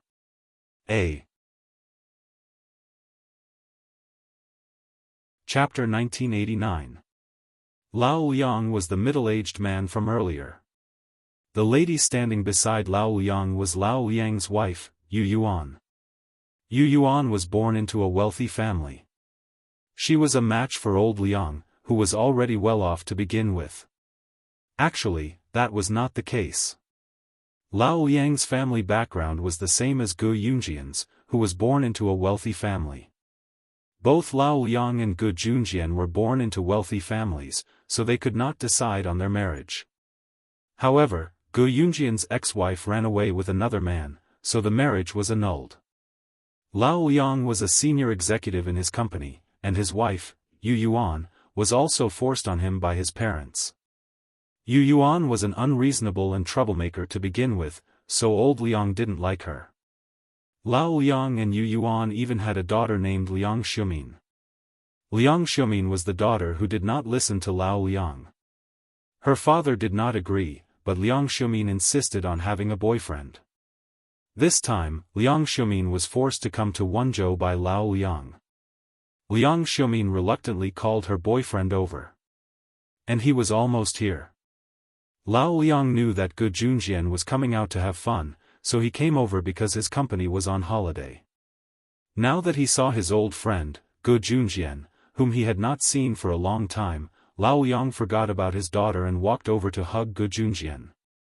Because of many things, Lao Liang could not leave Gu Yunjian's second wedding, so Lao Liang felt a little apologetic.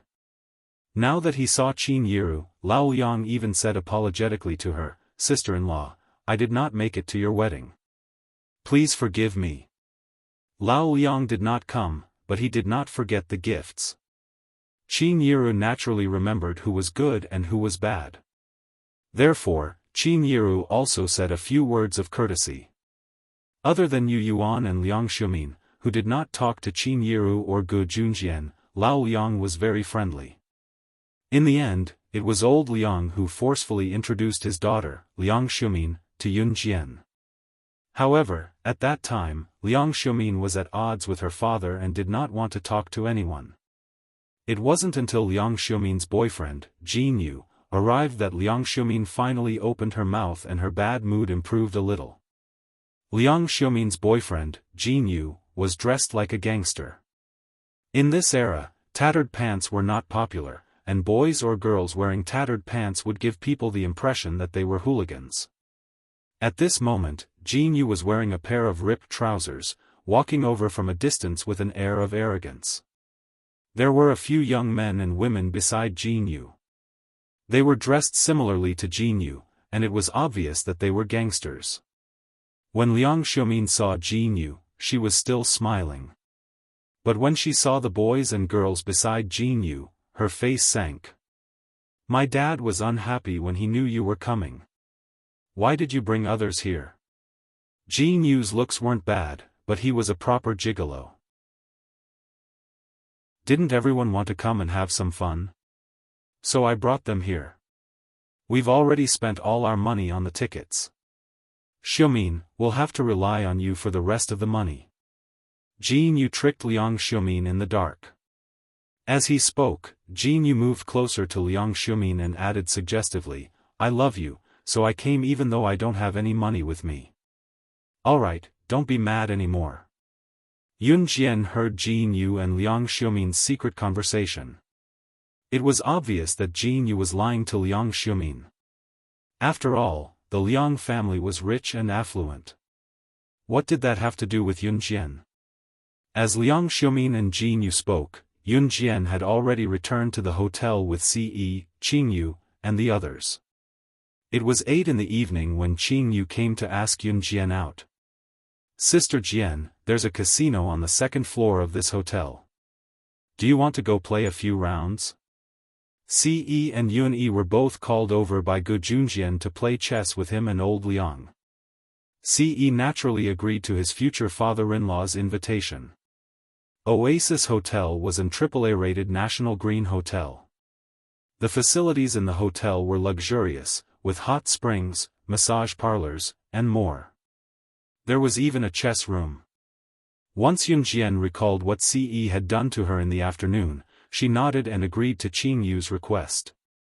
With the mysterious man still alive, her safety was at risk at all times. It was best if she did not get pregnant now.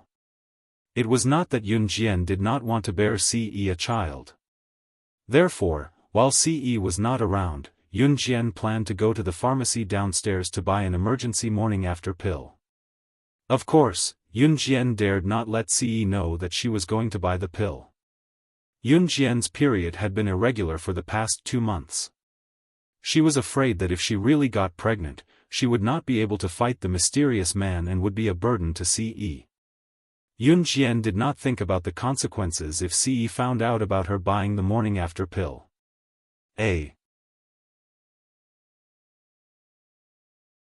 Chapter 1990. Sure. Yun Jian agreed to Qing Yu's invitation. She could buy the morning after pill from the pharmacy downstairs when they went to the casino later and consume it secretly. Who would not know that? Qing Yu had actually come over to ask Yun Yi to gamble with Yun Jian at the casino when she was not around. Yun Jian was known as the female gambling god by the group of old men with the best gambling skills in the international gambling industry. Yun Jian had even gambled away a month's worth of profits at the internationally renowned Feng Yun Casino for a night, $1 billion USD. Her gambling skills were astounding. That was why Qing Yu had come over to ask Yun Jian out, planning to have Yun Jian bring her, a poor person with mediocre gambling skills, to win big.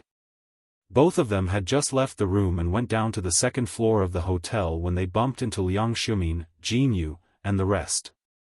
Liang Xiumin pouted and followed Jin Yu and the rest to the casino unwillingly. "Don't worry, what's so scary about the casino? I'll protect you. Moreover, we're not betting much, so the chances of winning are high. Even if we lose, it won't cost much. Xiumin, your family is so rich, you wouldn't care about such a small amount of money, would you?" Jin Yu was still baiting Liang Xiumin when she caught sight of Yun Jian and Qing Yu just as she said that. Jin Yu stopped what she was about to say immediately. From what Jin Yu had said to Liang Xiumin when she first appeared and what happened afterward, it could be seen that Jin Yu was a gigolo. Liang Xiumin's father, old Liang, was the general manager of a high-tech company and was very wealthy. Jin Yu had her eyes on Liang Xiumin's family's wealth since the beginning. Liang Xiumin was not particularly pretty, but she was still acceptable. For the sake of money, Jin Yu got close to Liang Xiumin, who appeared to be high and mighty but was actually quite gullible. It was a coincidence that they bumped into Yun Jian at the entrance of the hotel casino, and it shut Jin Yu's mouth to bluff Liang Xiumin. Jin Yu had already seen Yun Jian at the gate. It had to be said that Yun Jian's appearance was too attractive. Jin Yu was attracted at a glance. Seeing that Yun Jian was going to the casino, Jin Yu put down her sugar daddy, Liang Xiumin, and hurriedly waved at Yun Jian. "Hey, we met at the entrance just now. You're the daughter of Xiumin's father's friend, right? Why did a girl like you come to the casino? Don't tell me you know how to gamble?" As she spoke, Jin Yu flipped her short black hair. This was Jin Yu's way of flirting with girls. There were very few girls who weren't attracted to Jin Yu. To be honest, Jin Yu's looks were indeed not bad. She was fair and clean, and her bones revealed a youthful aura. He was the type that many young girls liked and pursued. However, Yun Jian was not interested in this type of thing at all. Yun Jian ignored her and went to the casino with Qing Yu. "Hey, why is she ignoring us?"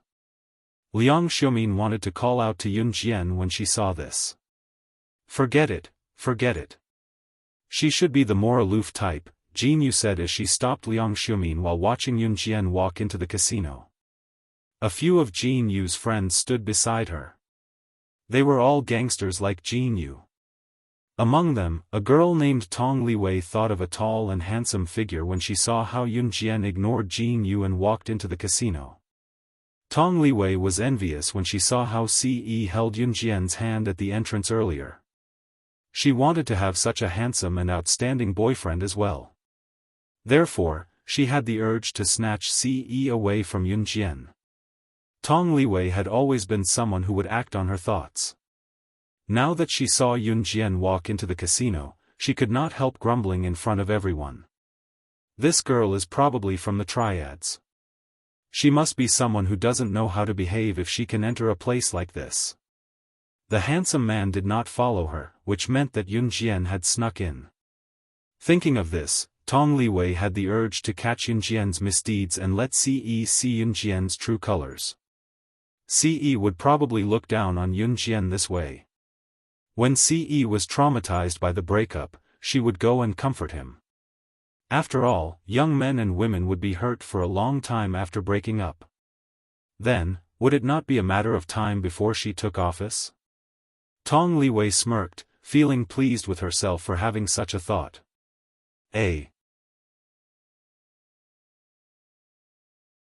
Chapter 1991. Yun Jian did not know, nor was she interested in what Tong Liwei, Jin Yu, and the rest were thinking. By then, Yun Jian had already entered the casino on the second floor of Oasis Hotel. The casino on the second floor of Oasis Hotel was not big, but it was not small either. Yun Jian caught a whiff of the thick scent of cigarette smoke as soon as she walked in. There was a foul stench mixed in as well. There were no guards at the entrance of the casino, so Yun Jian and Qin Yu walked in easily. Yun Jian was beautiful with a hint of playfulness amidst her exquisite features. Yun Jian was already 18 years old at the time and had blossomed into a slender and elegant woman. Her voluptuous figure and perfect but gave men a sense of conquest just by looking at her from afar. Yun Jian still had her hair tied up in a high ponytail.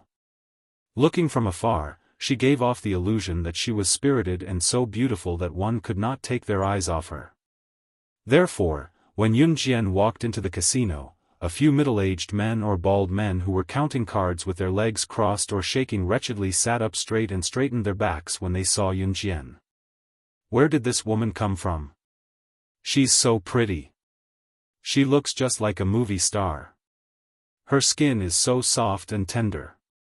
However, the men around them only took a few more glances at Yun Jian and did not have any other thoughts. Liang Xiumin, Jin Yu, Tong Liwei, and the rest followed closely from the main entrance. Liang Xiumin and the rest who came in later saw Yun Jian and Qin Yu walking toward the manager of the casino. What's she doing? Does she know the manager here? Tong Liwei, who wanted to target Yun Jian and find her flaw so that Ce could see the true colors of a person like Yun Jian, blinked. Tong Liwei thought to herself, this woman is AB** starred indeed. How could she deserve the love of such a handsome man? Such a handsome man should belong to me, Tong Liwei. Tong Liwei thought there was something wrong with Yun Jian when she saw Yun Jian walking toward the manager of the casino. Tong Liwei even wondered if Yun Jian was the secret mistress of the casino's manager. Everyone could see that the manager of the casino was a fatty who was not even 1.68 meters tall but weighed about 200 caddies. The fat on his body could be rolled into a lump. Just looking at him was enough to make one lose their appetite. Once she thought that Yun Jian could be the mistress of such a person, Tong Liwei was so excited that she wanted to get Ce here right away and let Ce see Yun Jian's true colors. Hey, what are you doing? When Jin Yu saw Yun Jian walking toward the manager of the casino, he dashed forward to block her way. Glancing around, Jin Yu told Yun Jian softly, "Don't worry. What's a little girl like you doing here?" This kind of place was usually under the protection of big shots from the underworld. They were people from the underworld. Can you afford to offend them? Leave quickly. Don't hurt yourself. Jin Yu sounded like he was thinking for Yun Jian, but he was actually thinking for Yun Jian. In spite of it, Jin Yu was not thinking for Yun Jian for no reason. He had a purpose in mind. He had a motive, to win Yun Jian's affection for him. It was also Jin Yu's flirting tactics that won him the affection of many girls. Everyone thought that Jin Yu was a good man. However, Jin Yu was flirting with the wrong person today. The person he was flirting with was Yun Jian. Move. Yun Jian did not even look at Jin Yu. I'm doing this for your own good. Yun Jian walked around Jin Yu and continued to walk toward the manager of the casino. With Qin Yu blocking him, Jin Yu could not get to Yun Jian. What does she mean? Aren't we doing this for her own good? Although Liang Xiumin ignored Yun Jian in the beginning and acted like a spoiled brat, she was still a nice person when it came to critical moments, even though her tone was easily misunderstood. Liang Xiumin really wanted to turn around and call her father or Gu Junjian to stop Yunjian, afraid that Yunjian would do something irreversible. Tong Liwei, who was beside her, brainwashed Liang Xiumin about Yunjian. I think she must know the manager of this casino. She might even be the woman lying under his crotch. Just as Tong Liwei spoke, the crowd saw Yunjian standing in front of the manager of the casino.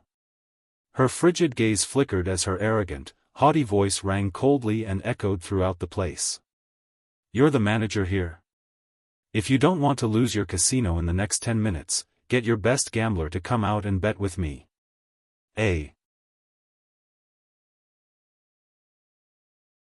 Chapter 1992. When Yunjian said this, her tone was flat, so flat that no one present could tell whether she was happy or sad. But the flat words that came out of Yunjian's mouth sounded extremely arrogant in the ears of everyone present. Yunjian had a kind of innate magical power. She used a tone that was so flat that no one could tell whether she was happy or sad, but she could say such arrogant words.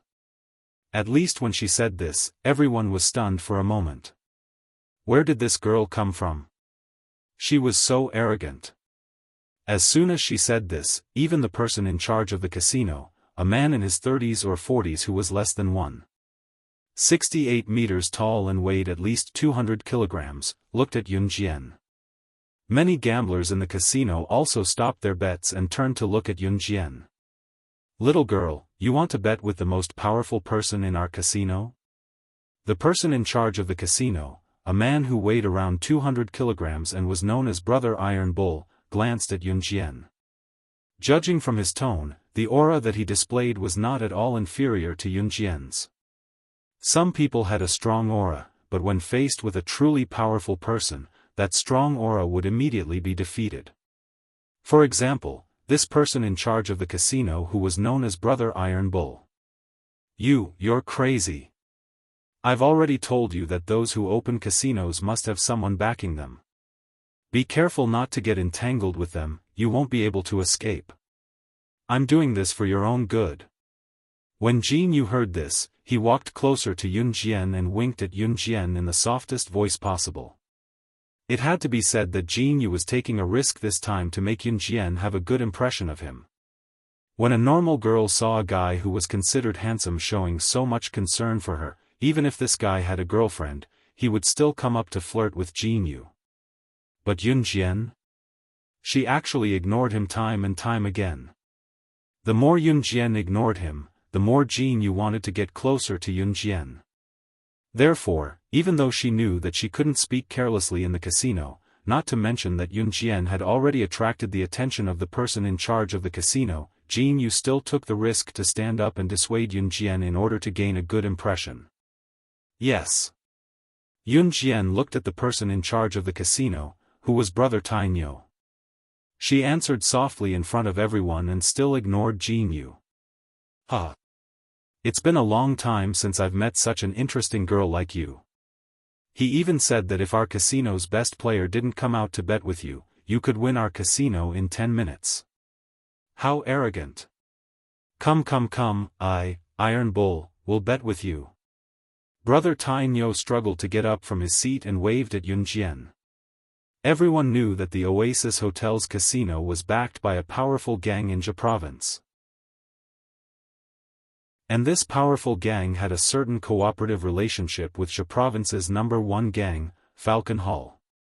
Falcon Hall had a very high status in Jia province. That was Jia province's #1 gang. Falcon Hall's boss, Slaying Luo, was a powerful and ruthless character. Although Slaying Luo hadn't fought for 2 years, her achievements in the past still made people's blood boil when they heard about it. Brother Tainyo, who was the person in charge of the casino, was also the best gambler in the entire casino. It was said that he had never met a match in the Oasis Hotel's casino. This girl who appeared out of nowhere dared to bet with Brother Tainyo? Was she prepared to lose? Jin Yu saw that Brother Tainyo had already spoken, so he didn't dare to dissuade her anymore. What if he went overboard and got himself into trouble? He was so young and had a bright future ahead of him. He couldn't lose his future just because of a girl who didn't listen to his advice. Jin Yu was afraid of getting himself into trouble, so when he saw that Yun Jian didn't listen to his advice, he quickly found a reason to get Liang Xiumin, Tong Liwei, and the rest to leave the casino with him. Tong Liwei felt relieved when she saw that Yun Jian was courting death. After all, if one lost a bet and couldn't afford to pay for it, some people even had to use themselves to pay for it.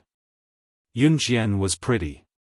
If those men won the bet, then wouldn't Yun Jian be? In order to see Yun Jian lose the bet and become the plaything of those men, Tong Liwei urged Jin Yu, Liang Xiumin, and the rest to return to the casino with her half an hour later. However, what they saw wasn't Yun Jian being pawned because she lost the bet, but, big sister. Great aunt. My grandmother. My dear grandmother. I beg you to go gamble in another casino. If you continue to gamble, our casino's staff will have nothing to eat. I beg you. Please have mercy. Brother Tainyo, who had been full of vigor earlier, was now kneeling and begging Yun Jian for mercy. He looked like he was about to kowtow to Buddha. Tong Liwei, Jin Yu, and the rest were stunned when they saw this. What was going on?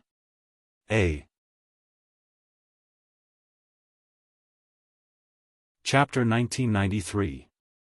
Why did Brother Tainyo, who was in high spirits earlier and thought that winning Yun Jian was just a matter of time, have a bitter expression now? He was just short of kowtowing to Yun Jian and begging for forgiveness? What's going on?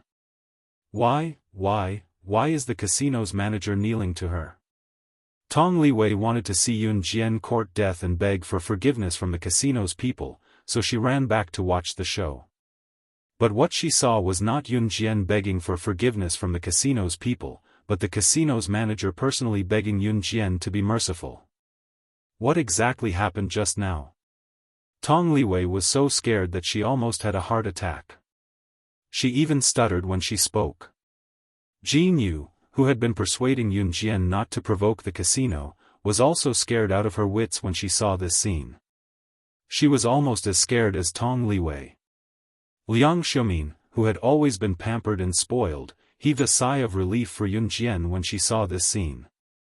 Although Liang Xiumin was too lazy to care about Yun Jian after she quarreled with her father, and her tone was as arrogant as a peacock spreading its tail, Liang Xiumin was still kind. After all, Yun Jian was the daughter of her father's friend. If something really happened to her, Liang Xiumin would also panic. Just as everyone's thoughts were turning and everyone was panicking, Yun Jian, who was sitting at the gambling table and being treated like a god by Brother Tainyo and the casino's people, played with a die on the table and drew a red arc again. She still wanted to gamble? She still wanted to gamble? My dear aunt. Big sister. This is just a small casino. You can go to a big casino to gamble. I beg you. We're really going to have nothing to eat. My dear aunt. Please be magnanimous and let us go. If you continue to gamble, we'll really go bankrupt.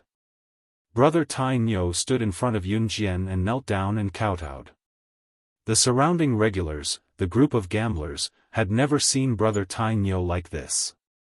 They were all stunned on the spot. Some of the gamblers were so shocked that they put down the bets in their hands and looked over in this direction. Only a portion of the gamblers saw how Yun Jian and Brother Tainyo bet. Most of the people were playing their own games. On the other side, most of the gamblers who saw Yun Jian and Brother Tainyo's bet were so scared that their faces turned pale.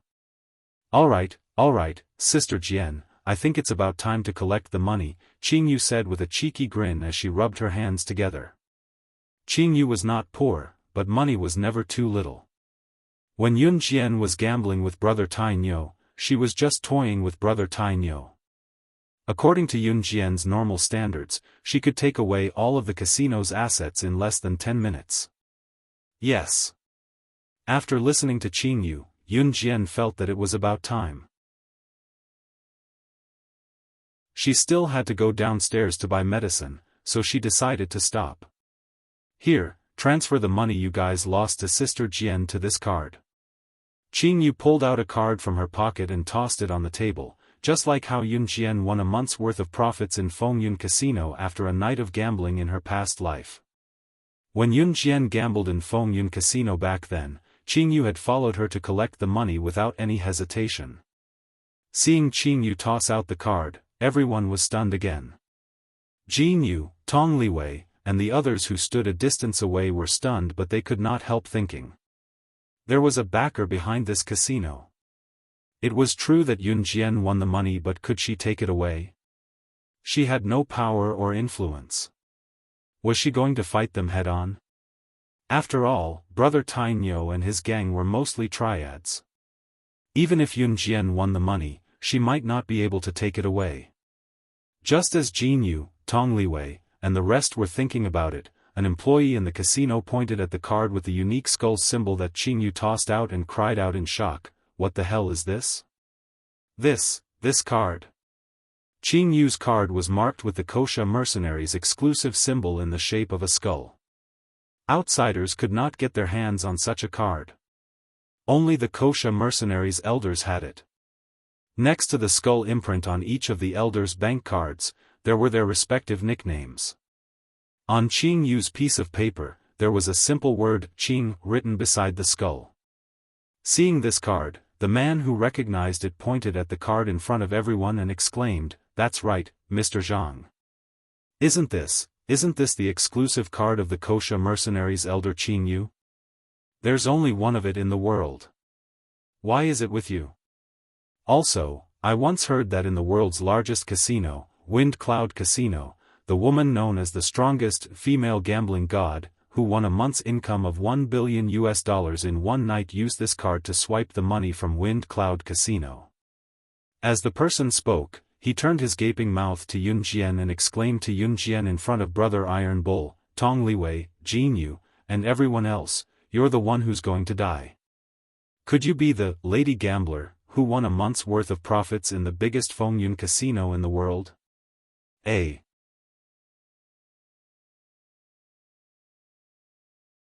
Chapter 1994.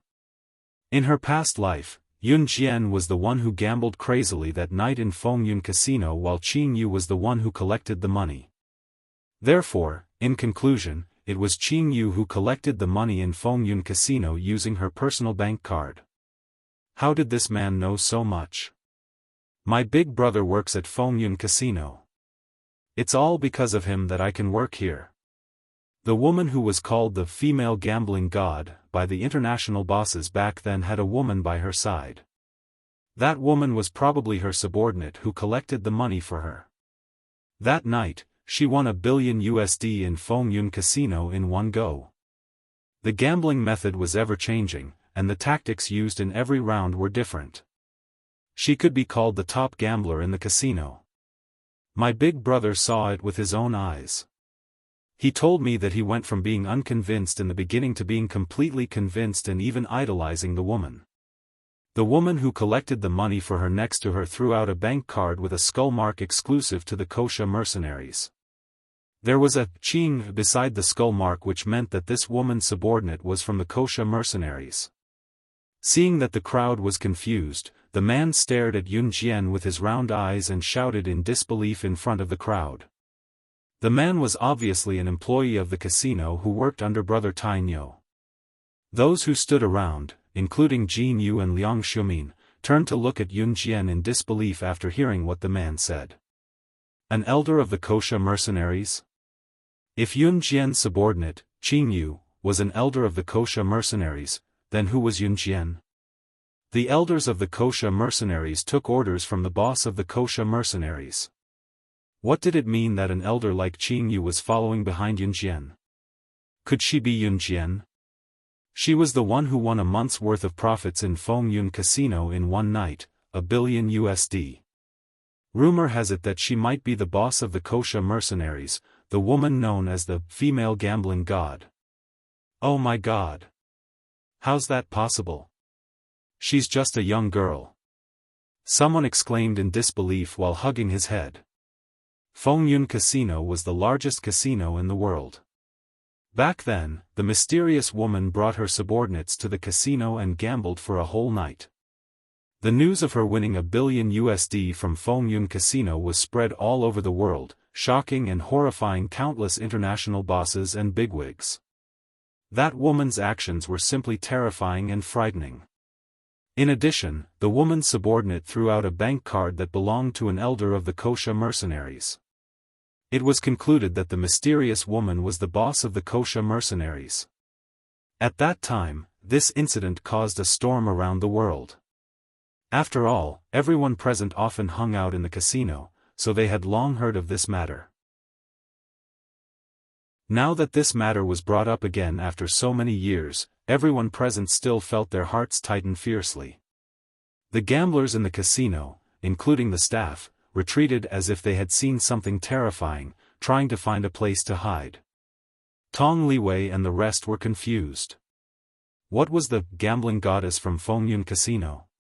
Where was Fengyun Casino? What was the Wuxia mercenaries? Jin Yu had heard of them, but Tong Liwei had no idea. Tong Liwei didn't know what this meant, so she asked very naturally, "What do you mean? What about Fengyun Casino and Wuxia mercenaries? Why are you so afraid of her after hearing that she's the boss of the Wuxia mercenaries?" Tong Liwei pointed at Yun Jian as she spoke. Just as Tong Liwei was puzzled, a man from afar looked at Yun Jian in horror. If she's the boss of the Wuxia mercenaries, then she's slaying God. You don't even know about the Wuxia mercenaries. Wuxia mercenaries is the world's #1 mercenary group. They're on par with the #1 assassin organization, an Hun. And slaying God is ranked #1 on the secret agent ranking, the strongest secret agent in history. Being targeted by her is akin to stepping into a coffin. No one can survive slaying God's saber, eh? Chapter 1995. As soon as the man finished speaking, Tong Liwei's eyes widened from a moment ago to shock and fear. What? Slaying God was the top secret agent on the international secret agent ranking. No one could survive slaying God's blade. Slaying God Yun Jian? Yun Jian was only the daughter of Liang Xiumin's father's friend. How could she be the top secret agent on the international secret agent ranking? Jin Yu's eyes widened at the same time until they could no longer widen. Liang Xiumin, as well as Liang Xiumin and her companions, were equally shocked. This result caused everyone present to be in disbelief. However, Tong Liwei, Jin Yu, Liang Xiumin, and the rest had no choice but to believe it based on the reactions of all the gamblers in the casino staff, and the general manager, Brother Iron Bull. After deducing that Yun Jian was the female gambling god from Fengyun Casino years ago and was most likely the boss of the Wuxia mercenaries, all the gamblers put down their bets. This included the casino staff who abandoned their posts and the general manager, Brother Iron Bull, who weighed at least 200 caddies. This group of people, in front of Jin Yu, Tong Liwei, Liang Xiumin, and the others, did something that made them turn pale with fright. The group of gamblers was so frightened by the possibility that Yun Jian was the boss of the Wuxia mercenaries that they hid behind the tables and decorations. Some of them even hid in the corner of the table and trembled, causing the table to shake along with the tremors. Everyone present was a gambler. Gamblers were adults with their own mature and independent thoughts. What did it mean for them to hide in the corner of the table in fear? The boss of the Wuxia mercenaries, the top secret agent on the international secret agent ranking, slaying God, had struck fear into their hearts. They were even willing to abandon their dignity. Tong Liwei, Jin Yu, and the rest were completely dumbfounded. Just as everyone thought so, Yun Jian, who had been silent since the beginning, picked up Jin Yu's bank card from the table. Then, Yun Jian's lips curled into a faint smile that frightened everyone present. Then, she reached for the bank card in front of everyone and tore off the skull mark and the word Qing, that was Jin Yu's exclusive name, beside it. The skull mark and the word Qing, that was exclusive to Jin Yu, were pasted on with a unique sticker. How many times have I told you? Posting things like this can easily scare someone to death. Yun Jian said flatly. With a flick of her finger, the sticker fell to the ground and she passed the bank card to Qingyu. Qingyu pouted and took the bank card from Yun Jian. I just thought it was fun. Everyone heaved a sigh of relief when they saw this. So it turned out that everyone's fear was just a false alarm? In fact, that was not the case. It was true that the Kosha mercenaries' bank cards had the exclusive mark of the Kosha mercenaries. However, outsiders did not know that the mark on the bank card could be torn off like a sticker using a certain method. It could be pasted back next time. The sticker was unique and could not be imitated by outsiders. What? False alarm. What nonsense. I was wondering. How could this young lady be slaying God? It was only then that everyone in the room came out from the corners of the table, wiping away their cold sweat with a wave of their hands. They had to admit that the crowd was terrified when slaying God's name spread. Tong Liwei recovered from her shock as well. Knowing that Yun Jian was not slaying God, Tong Liwei looked at Yun Jian in disdain. Why are you acting all high and mighty? How shameless. You even snatched such a handsome boyfriend. You're not worthy of that handsome man. She, Tong Liwei, would snatch her boyfriend away.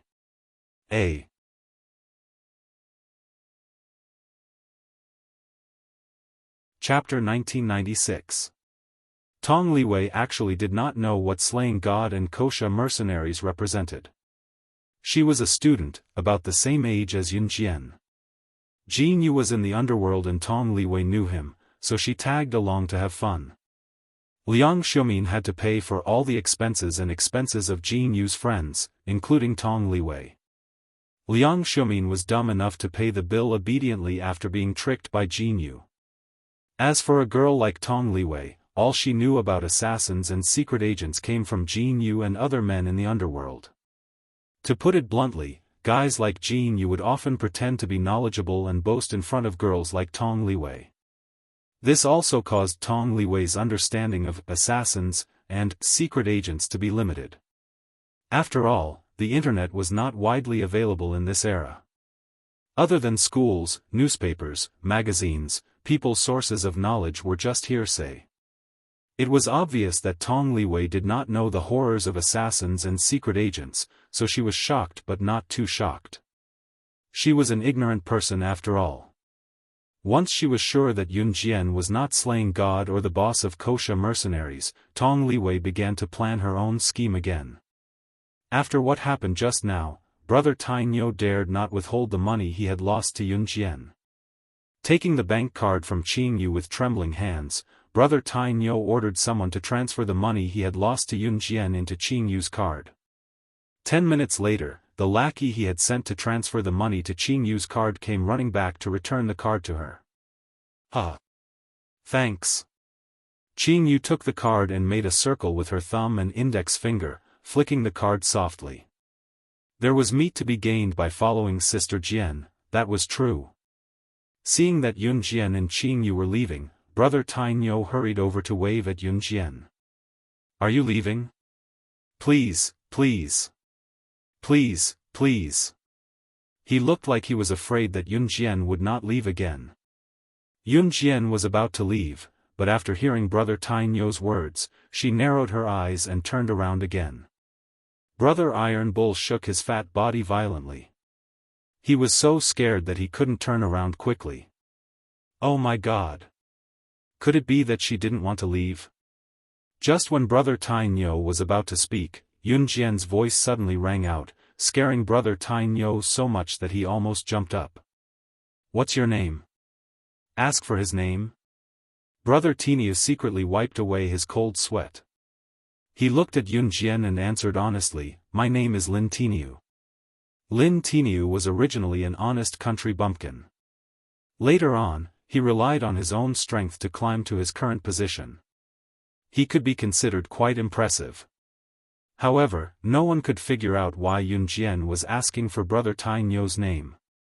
Could it be that she has taken a fancy to that Brother Tainyo? Do you want to ride on my coattails? Tong Liwei thought in her heart and said it out softly. At that moment, Tong Liwei was standing beside Liang Xiumin. She seemed to be talking to herself, but also seemed to be talking to Liang Xiumin. What are you talking about? Liang Xiumin wasn't particularly close to Tong Liwei. After hearing Tong Liwei's words, Liang Xiumin frowned and asked. No, nothing. Tong Liwei realized that she had said what was on her mind. She quickly shook her head and waved her hands. On the other side, Yun Jian's lips had already curved into a red arc. She glanced at Brother Tainyo in front of everyone and said, Wenzhou City's Qinglong gang? After hearing Yun Jian's words, one of Brother Tainyo's subordinates looked at Yun Jian in shock and exclaimed, How did you know that our casino belongs to the Qinglong gang? The casino's backer was the Qinglong gang of Wenzhou City. I know all the gangs in Zhe province. Yun Jian's lips curved into a red arc as she pursed her red lips. Because she was the boss of the #1 gang in Zhe province. The current Falcon Hall was equivalent to the leader of all the gangs in Zhe province.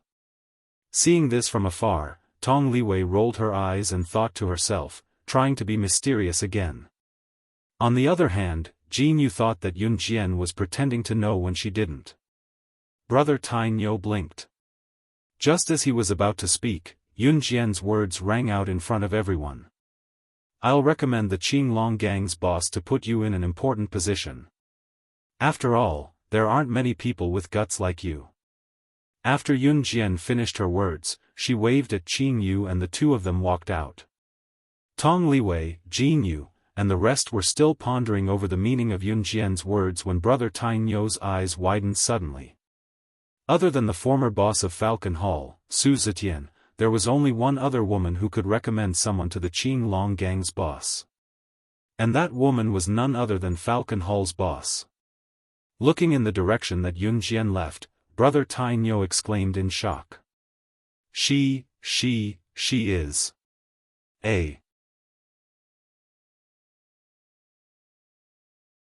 Chapter 1997. Brother Tainyo exclaimed again. Tong Liwei, Jin Yu, and the others' hearts that had just calmed down were lifted again. Who was she? Who was she? Just because of Yun Jian's nonsensical words just now, she had to prove who she was again?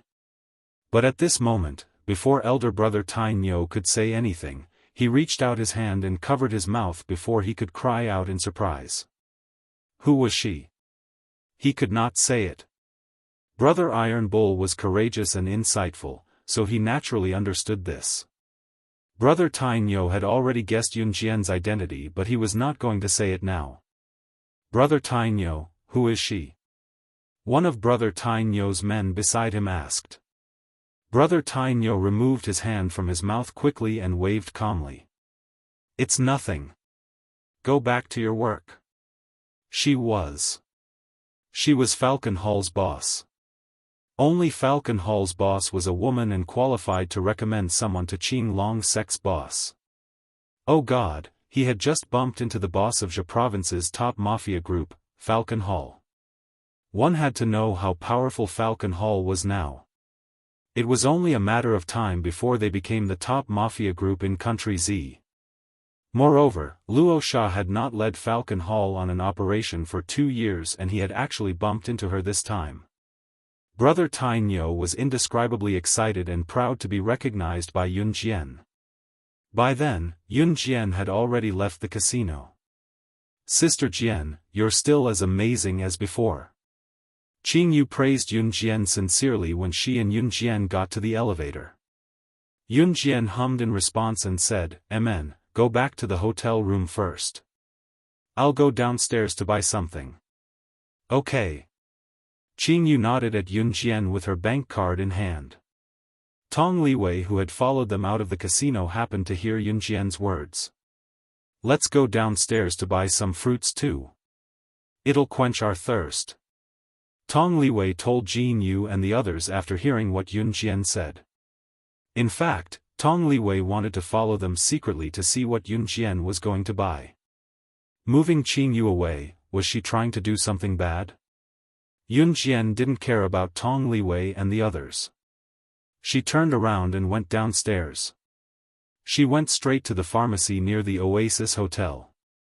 Tong Liwei also followed Jin Yu and the others into the fruit shop in the opposite direction of the pharmacy. Jin Yu and the others were buying fruits at the fruit store. Tong Liwei made an excuse to go out and happened to see Yun Jian walking into the pharmacy.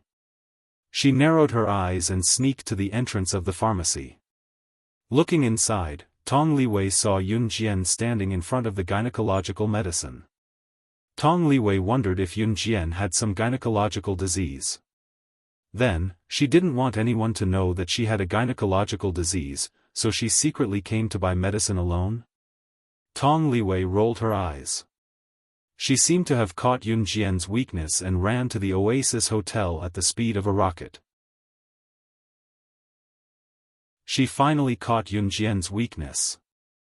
Humph.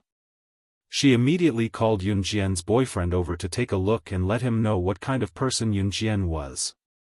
At the same time, Yun Jian was standing in front of the gynecological medicine in the pharmacy. She did not know that she was standing at the wrong counter. "Hello, may I know what you need?" The female doctor in the pharmacy asked Yun Jian very politely. "Contraceptive." Yun Jian had just uttered these two words. The female doctor had already understood what Yun Jian wanted. The hotel was right next door and there were many men and women who had lost control of their bowels. There were also many people who came to buy the morning after pill. "This is what you want."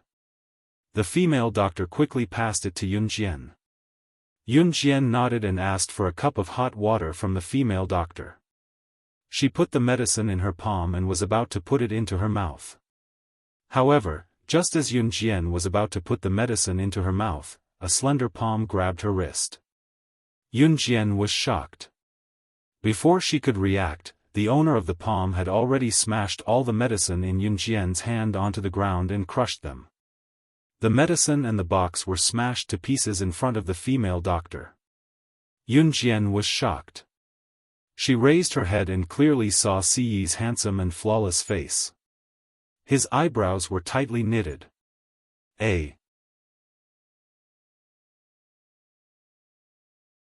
Chapter 1998. Siyi's brows were so tightly furrowed that they could squeeze a fly to death. Yun Jian didn't need to think to know that he was very angry at this moment. Yun Jian opened her mouth. She's taking gynecological medicine. She must have contracted some strange disease.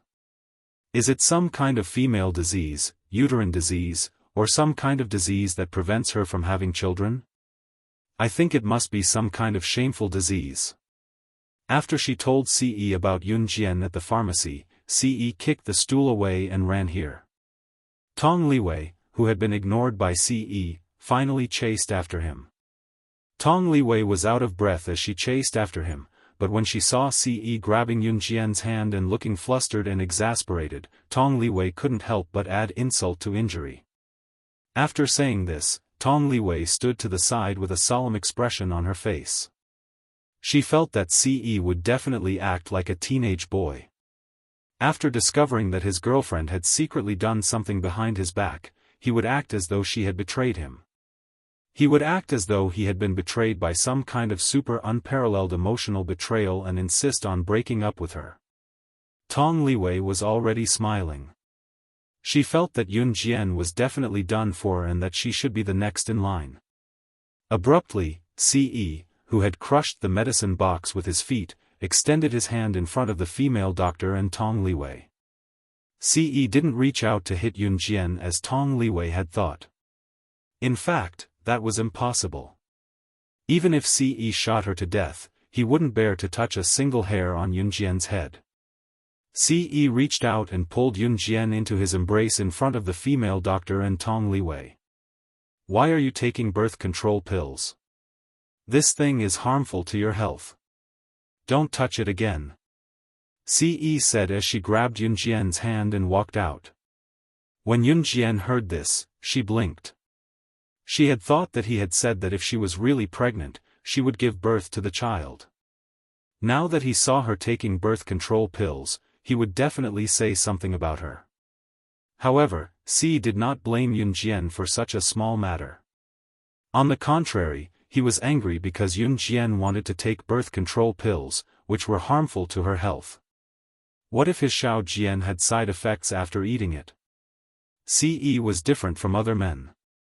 Some men saw that their women were not allowed to take birth control pills after they had told them not to. They even secretly took them behind their backs. Now, they were probably going to beat them up. This strange woman kept it from them. But what if Ce hit Yunjian? Unless the sun exploded. The sky was falling. Ce grabbed Yunjian's hand and walked out of the pharmacy under Tong Liwei's shocked gaze. Just as they exited the pharmacy, Ce turned to look at Tong Liwei. Tong Liwei blushed from Ce's stare and lowered her head shyly, thinking that Ce would praise her. Who knew that Ce would look at her coldly? Don't let me see you again or I'll cut off your arms and legs and make you wish you were dead. Ce's words were terrifyingly cold, like winter ice that froze one's heart and made them shiver. At this moment, Tong Liwei even felt that Ce's gentle words to Yunjian were unreal. This man was simply inhuman. Tong Liwei shuddered in fear. Ce pulled Yunjian away carefully without looking back after that. No matter when, who would dare to criticize his Xiaojian? Go to hell then. If it were not for the Mid-Autumn Festival being such a beautiful vacation time, Ce would have sent Tong Liwei straight to hell. When Ce pulled Yunjian away from the pharmacy, Tong Liwei sat on the floor like she was paralyzed.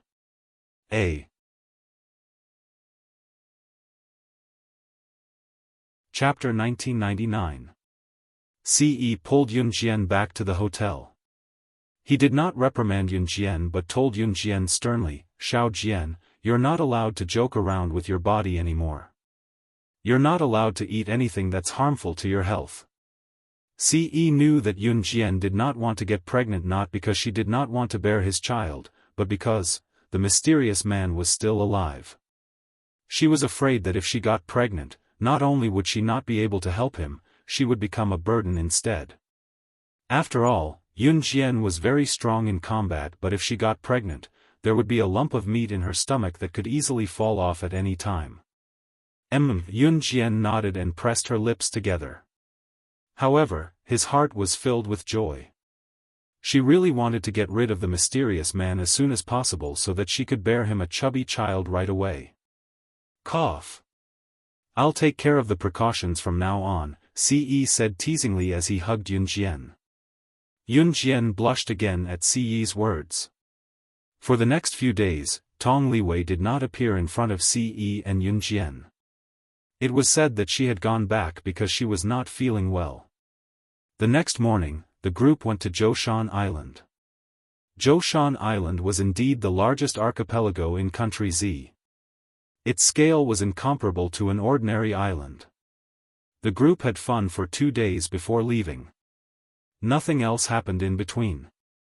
Of course, Ce did not know how to restrain himself when he pulled Yunjian to do embarrassing things. Nevertheless, he had taken sufficient precautions.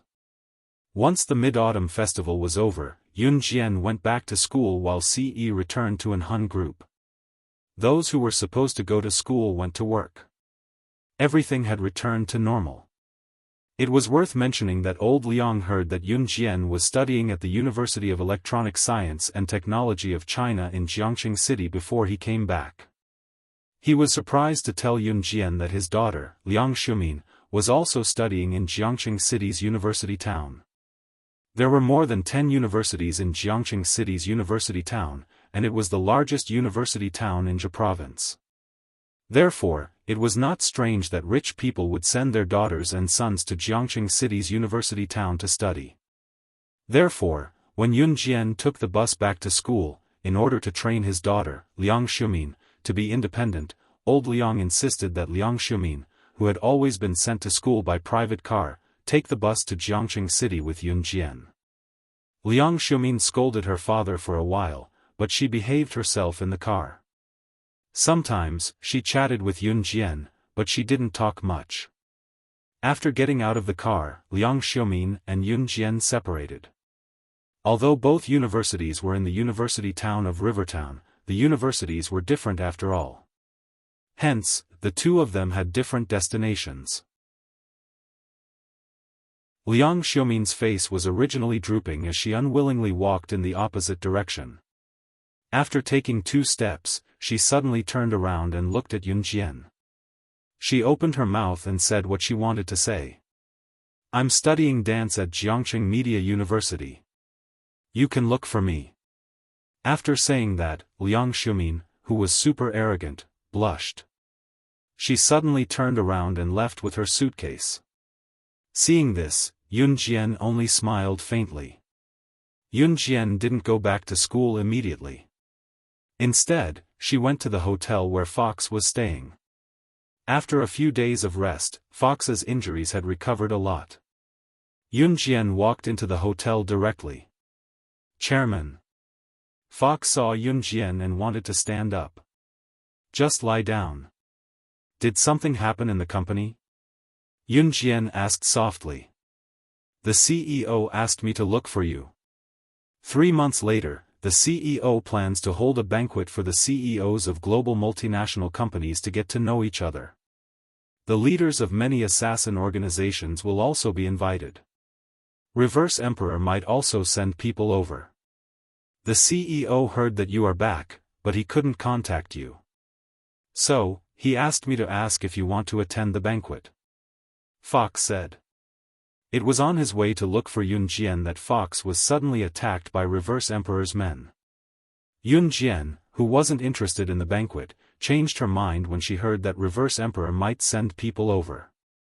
She replied simply, "I'll go, eh?"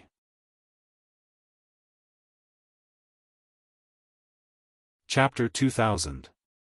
After listening to Yun Jian, Fox nodded and asked Yun Jian, "The CEO hasn't decided on the exact location and time for the party. I'll come back to tell you 3 months later." Yun Jian answered and told Fox, "Rest here for 2 days before you go back." Fox nodded at Yun Jian.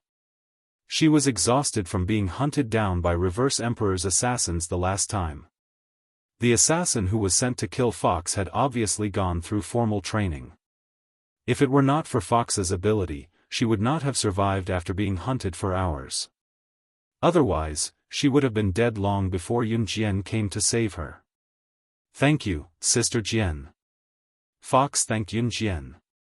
With a raised brow, Yun Jian pressed her lips together and said, "Rest well." Then, Yun Jian turned to leave the hotel where Fox was staying. As soon as they walked out of the hotel where the Fox was staying, the passers-by on the street saw a young girl who had just walked out of the hotel's door and stopped in her tracks. "Still not coming out?" The girl's delicate face turned to the side as she uttered nonchalantly. Was the girl out of her mind? Who was she asking to come out? Was she living in her own fantasy world? The passerby cast a sidelong glance at the girl as if he was looking at a lunatic. Just as he was about to slowly walk away, he suddenly caught a glimpse of a figure in his 40s. He didn't look old, but his behavior was similar to that of an old urchin. He staggered out from behind a tree. Holy sh*t. There was really someone. The passers-by saw the figure coming out from behind a big tree. The person who had been strolling leisurely on the road was now sprinting and disappearing on the spot. Yun Jian frowned slightly when she saw Matthew, who had popped out from behind the big tree. "Didn't you go back to the company?" Matthew had already dealt with the assassins from Reverse Emperor, and he was carrying his laptop back to the Rongyao company with a new defense system installed by Yun Jian. "Boss, I've already installed the system that you gave me. But I saw that someone was trying to assassinate Little Fox, and I was afraid that those people would come back again. So, I.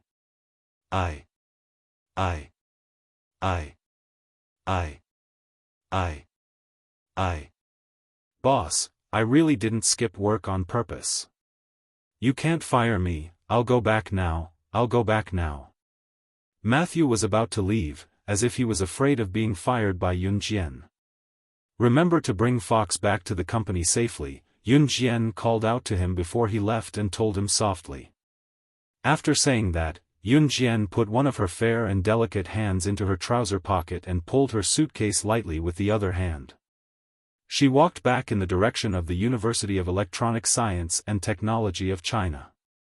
After Yun Jian returned to the university, everything seemed to return to normal. The next morning, at 4:50 a.m., Yun Jian changed into a clean set of sportswear and tied up her long black hair with a simple leather band. She had a high ponytail and a pair of white flats on her feet. No matter how you looked at her, you would never get tired of looking at her. Yun Jian woke up to run in the morning. "Yun Jian, wait, I'm just putting on my shoes. I'll be quick. Wait for me." Zhu Huili saw that Yun Jian was already dressed and was about to go out. She put on her shoes and ran out with Yun Jian. Yun Jian waited for a while, and Zhu Huili caught up with her. Early in the morning, in the field of the University of Electronic Science and Technology of China. Yun Jian and Zhu Huili were the only ones who woke up so early for a morning jog. It was only after 5:30 a.m. that the number of youngsters who woke up early for a morning jog increased. There were only a handful of youngsters who woke up early for their health. Yun Jian, Zhu Huili, what a coincidence. We meet again. Let's run together. Yun Jian met the former president of the martial arts club, Mo Bufan, who got up early to run in the morning before the Mid-Autumn Festival. Mo Bufan had now given the position of the president of the martial arts club to Yun Jian. Yun Jian made him the vice president of the martial arts club. At that time, Mo Bufan was Yun Jian's right-hand man. Mo Bufan paid attention to martial arts and would run in the field every morning. However, in the past, Mo Bufan was alone. Today, Mo Bufan was accompanied by two boys. Yun Jian didn't care. She nodded to Mo Bufan and took the lead to run to the field. Zhu Huili couldn't run fast, so she ran slowly by herself. She wasn't in a hurry. Mo Bufan and the two boys who followed Mo Bufan to run in the morning were able to catch up with Yun Jian, who wasn't running fast to begin with. She was doing her morning exercise at an average speed. These two boys were very handsome. It was obvious that they were Mo Bufan's buddies and weren't members of the martial arts club.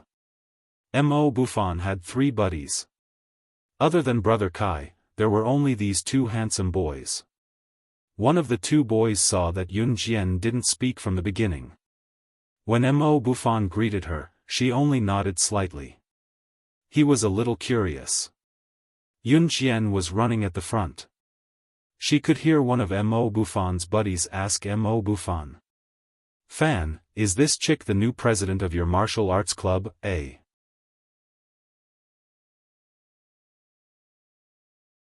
Chapter 2001. Mo Bufan exhaled every 3 steps and inhaled every 3 steps. He was using the most standard running breathing method to catch his breath. Hearing his brother's question, Mo Bufan responded with a sentence from his throat as an answer. Mo Bufan was prepared to run a long distance like Yun Jian. Mo Bufan's 2 brothers obviously didn't plan to keep running. They were in the state of resting after running a few laps. After the boy who spoke heard Mo Bufan's words, he paused for a while and asked again, "Fan, your martial arts club's new president is quite cold, right? But she's really pretty. I wonder if she has a boyfriend now." Boys were generally thick-skinned. Mo Bufan's brother asked this question in front of Yun Jian, who was still running in front. "Su Zhenglong, since you're my brother, I didn't bring you here for a morning run to introduce you to flirt with girls. Our president is different from other girls, and even more different from the girls you know. If you still treat me as a brother, don't put your thoughts on our president like how you deal with those little girls." When Mo Bufan heard his brother's words, he knew that his brother's thoughts were on Yun Jian. He wasn't afraid of exposing himself and spoke bluntly to his brother. Su Zhenglong was Mo Bufan's brother's name. As for the equally handsome but silent boy standing next to Su Jinglong, he was Mo Bufan's other brother. His name was Wei Jingxian. Mo Bufan had 3 brothers, Brother Kai, Su Jinglong, and Wei Jingxian. The 4 of them were friends who had played together since they were young. Because the 4 of them were from wealthy families, their families were rich. Among them, Brother Kai, who was the richest, was not outstanding in appearance. As for Mo Bufan, Su Jinglong, and Wei Jingxian, they were all good-looking and studied in the same university. However, the 4 of them had different interests and majors. Su Jinglong liked beautiful girls and played with them. Wei Jingxian was more silent. Mo Bufan adhered to his family's martial arts and liked martial arts, taekwondo, and other things that could improve his strength. At the same time, Su Jinglong and Wei Jingxian were the school hunks of the University of Electronic Science and Technology of China. Of course, Mo Bufan was not bad either. In fact, the girls liked Mo Bufan more than Su Jinglong and Wei Jingxian. However, Mo Bufan was a low-profile person and did not like to get involved in this kind of school hunk and school bell election. Hence, Mo Bufan was considered the default campus hunk of the University of Electronic Science and Technology of China. Alright. Your brother is not loyal at all. After Su Jinglong heard Mo Bufan's words, he rolled his eyes and took another look at Yunjian's beautiful figure. What's so different about women? Su Jinglong didn't believe that Yunjian was different from other girls, but he didn't say it out loud. As expected, Su Jinglong stopped running after 2 or 3 laps with his hands on his waist.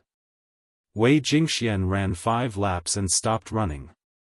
For boys like Su Jinglong and Wei Jingxian who didn't train themselves often, running for a while was already good enough. Then, the 2 of them watched as Mo Bufan and Yunjian ran away. Zhu Huili didn't run much either. After she finished her 5 laps, she drank some water and sat on the steps to wait for Yunjian. For the past few days, she was the one who finished her run and sat on the steps to wait. At first, Su Jinglong was still thinking about what Mo Bufan said about Yunjian being different from other girls. It wasn't until Mo Bufan finished running and Yunjian was still running that Su Jinglong started to pay attention to Yunjian. 45, 46, 47, 50. F***CK. Are you kidding me? She ran 50 laps. 50 laps. A girl actually ran 50 laps so early in the morning. She can't be from the military, right? So fierce. When Yunjian stopped and returned to her original spot, Su Jinglong's eyes were already wide open. He was so scared that his soul almost left his body. 50 laps. The big field here was a 400-meter lap, and Yunjian ran 20 kilometers. This distance was about the same as the morning exercise of the special forces in the military, right? And the time spent was only slightly more than an hour. This girl was too different from other girls. Su Jinglong was already dumbfounded, and Wei Jingxian was also stunned.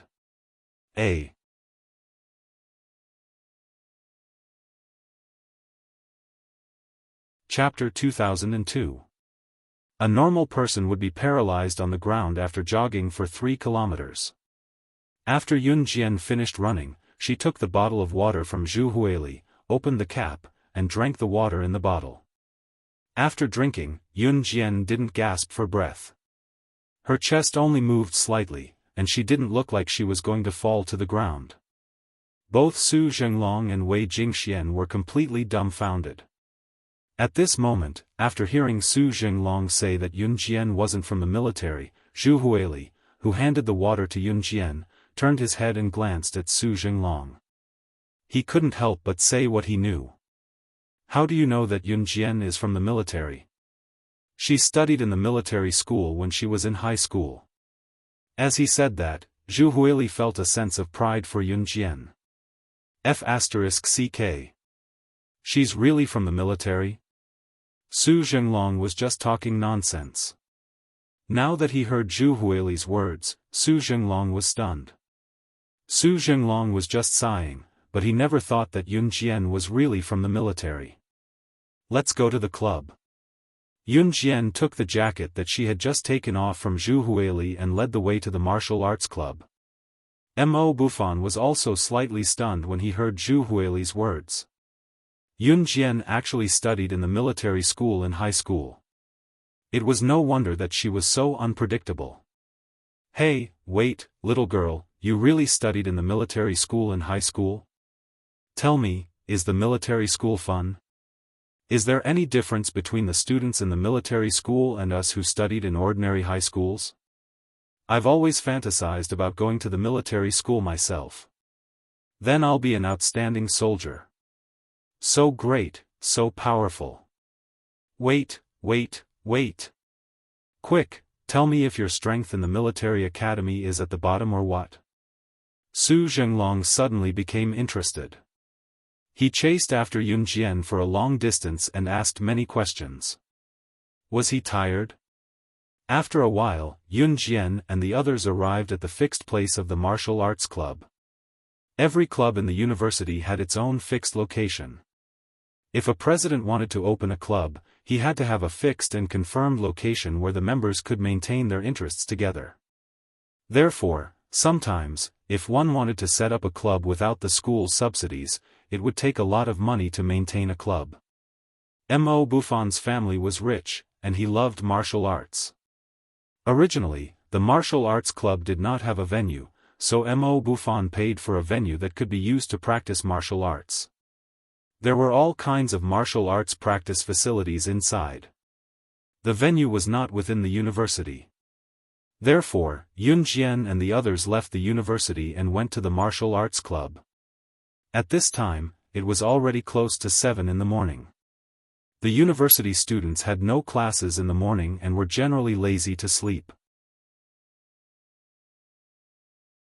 However, Mo Bufan requested for the members of the martial arts club to gather at the martial arts club at 6:30 every day. Therefore, no matter how sleepy they were, the members of the martial arts club had already gathered at the martial arts club's training ground. Zhu Huili did not come with them. She had an early class in the morning and had already returned to her dormitory. Before she left, she greeted Yun Jian. At this time, Yun Jian had already taken the lead and walked into the martial arts club's venue. However, what entered her eyes was a mess on the ground. Many things had been overturned. The garbage and the trash cans had been dumped on the ground, and some benches and chairs had been overturned.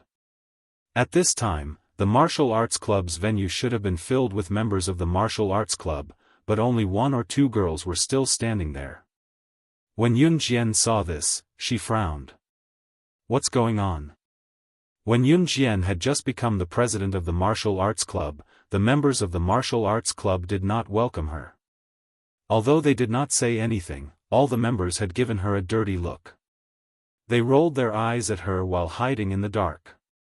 At this moment, the 2 girls standing in the same place were obviously frightened by what had happened not long ago. When they saw Yun Jian and Mo Bufan, it was as if they had seen a life-saving straw. They rushed towards Yun Jian and Mo Bufan in large strides. The martial arts club of Dragon City University next door is causing trouble again. When they heard that our club changed to a girl as the president, they ridiculed us with all kinds of words and said a lot of unacceptable things. Just now, Zhou Huntao quarreled with the people of Dragon City University's martial arts club. The people of Dragon City University's martial arts club began to overturn our tables and chairs. They even injured Zhou Huntao. Now, they sent him to the hospital,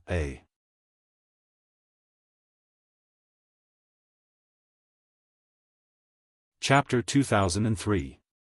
Rivertown was a university town. There were more than a dozen universities near Rivertown, and about 100,000 foreign students were gathered here. It could be said that this was a very large number. The Martial Arts Club wasn't just a club that existed in Rivertown University of Electronic Science and Technology of China. The Dragon City University that the girl was talking about had a martial arts club. In order to make his club sound more famous, the club's president even named their club, Green Bull Gang. This name sounded a bit like the name of a gang, but in fact, it wasn't. Green Bull Gang was different from gangs like Falcon Hall. Green Bull Gang was just a martial arts club in a regular university. However, with the name of Green Bull Gang, the members of Dragon City University's martial arts club felt that it was very impressive. Green Bull Gang and Mo Bufan's martial arts club had been mortal enemies since last year and the year before. To put it bluntly, it was either you die or I die. Green Bull Gang had been quiet for 2 days, but they didn't expect that in just a few days, the president of Green Bull Gang heard that Mo Bufan's martial arts club had a new president and couldn't sit still anymore. Coincidentally, Mo Bufan and Yun Jian weren't in the martial arts club. Zhou Huntao's personality was quite fierce, so he had a conflict with Green Bull Gang and was sent to the hospital. Outside the hospital's emergency room, Zhou Huntao's head was injured and he had a slight concussion. He had been sent to the ward and needed to be hospitalized for recuperation. F***ck those bastards from Green Bull Gang. They really think they're green bulls. I can't take it anymore. I must take revenge for Huntao. Some boys were so angry that they wanted to rush to Green Bull Gang's territory alone. Wait. Yun Jian, who was standing in front of the martial arts club members, stopped the boy. At this moment, the members of the martial arts society were all angry. They were even prepared to fight to the death with the Green Bull Gang. After hearing Yun Jian's words, the boy frowned and said bluntly to Yun Jian, I didn't agree with you being the president. Now that Huntao is like this, don't you want me to take revenge on Green Bull Gang? A woman like you is really not suitable to be a member of our martial arts club. Before the boy could finish, Yun Jian asked coldly, where is the Green Ox Gang? By the time the boy came back to his senses, the members of the martial arts club had already followed Yun Jian to the territory of the Green Bull Gang. It's here. Motherf***ker, the Green Ox Gang must be hiding somewhere. I'll go knock on the door. Of course, the boy was angry. Just as he was about to angrily walk over and knock on the locked door of the Green Ox Gang, Yun Jian strode forward and stretched out her long legs in front of the door. With one kick, the locked iron door was kicked away in front of everyone. I'll go. Seeing Yun Jian kick the locked iron door away, Mo Bufan's brothers Su Zhenglong and Wei Jingxian, and the members of the martial arts club all gasped in shock. Inside the door, the members of the Green Ox Gang, who had heard the president of the Green Ox Gang say that as long as they didn't open the door, the members of the martial arts club of the University of Electronic Science and Technology of China would not be able to enter, were suddenly shocked by the sound of Yun Jian kicking the iron door away. When they turned around, they saw a pair of white flats in front of everyone. What they saw was an 18-year-old girl who was 165 meters tall and so beautiful that she could make people forget to breathe.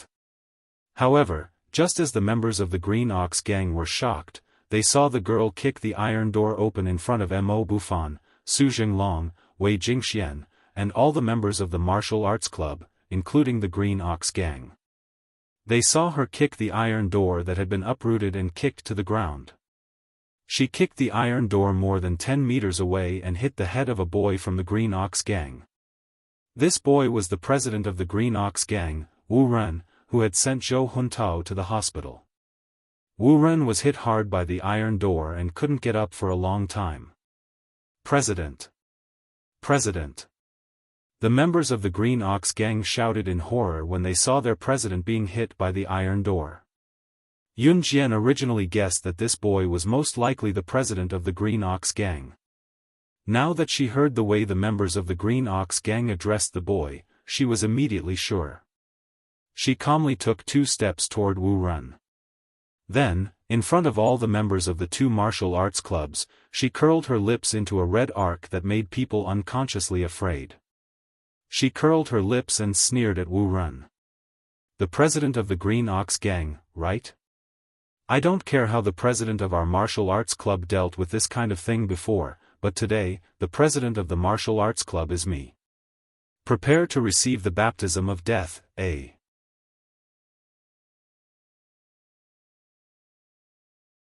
Chapter 2004. Prepare to accept the baptism of death. Yun Jian's last sentence resounded in every corner of the venue, causing everyone's hearts to tighten. Everyone present was a university student. Although the members of the Green Bull gang did not study in the same school as Yun Jian, they were all around the same age. They were in their teens to early 20s, the age of youth, full of vigor, and hot-blooded vigor.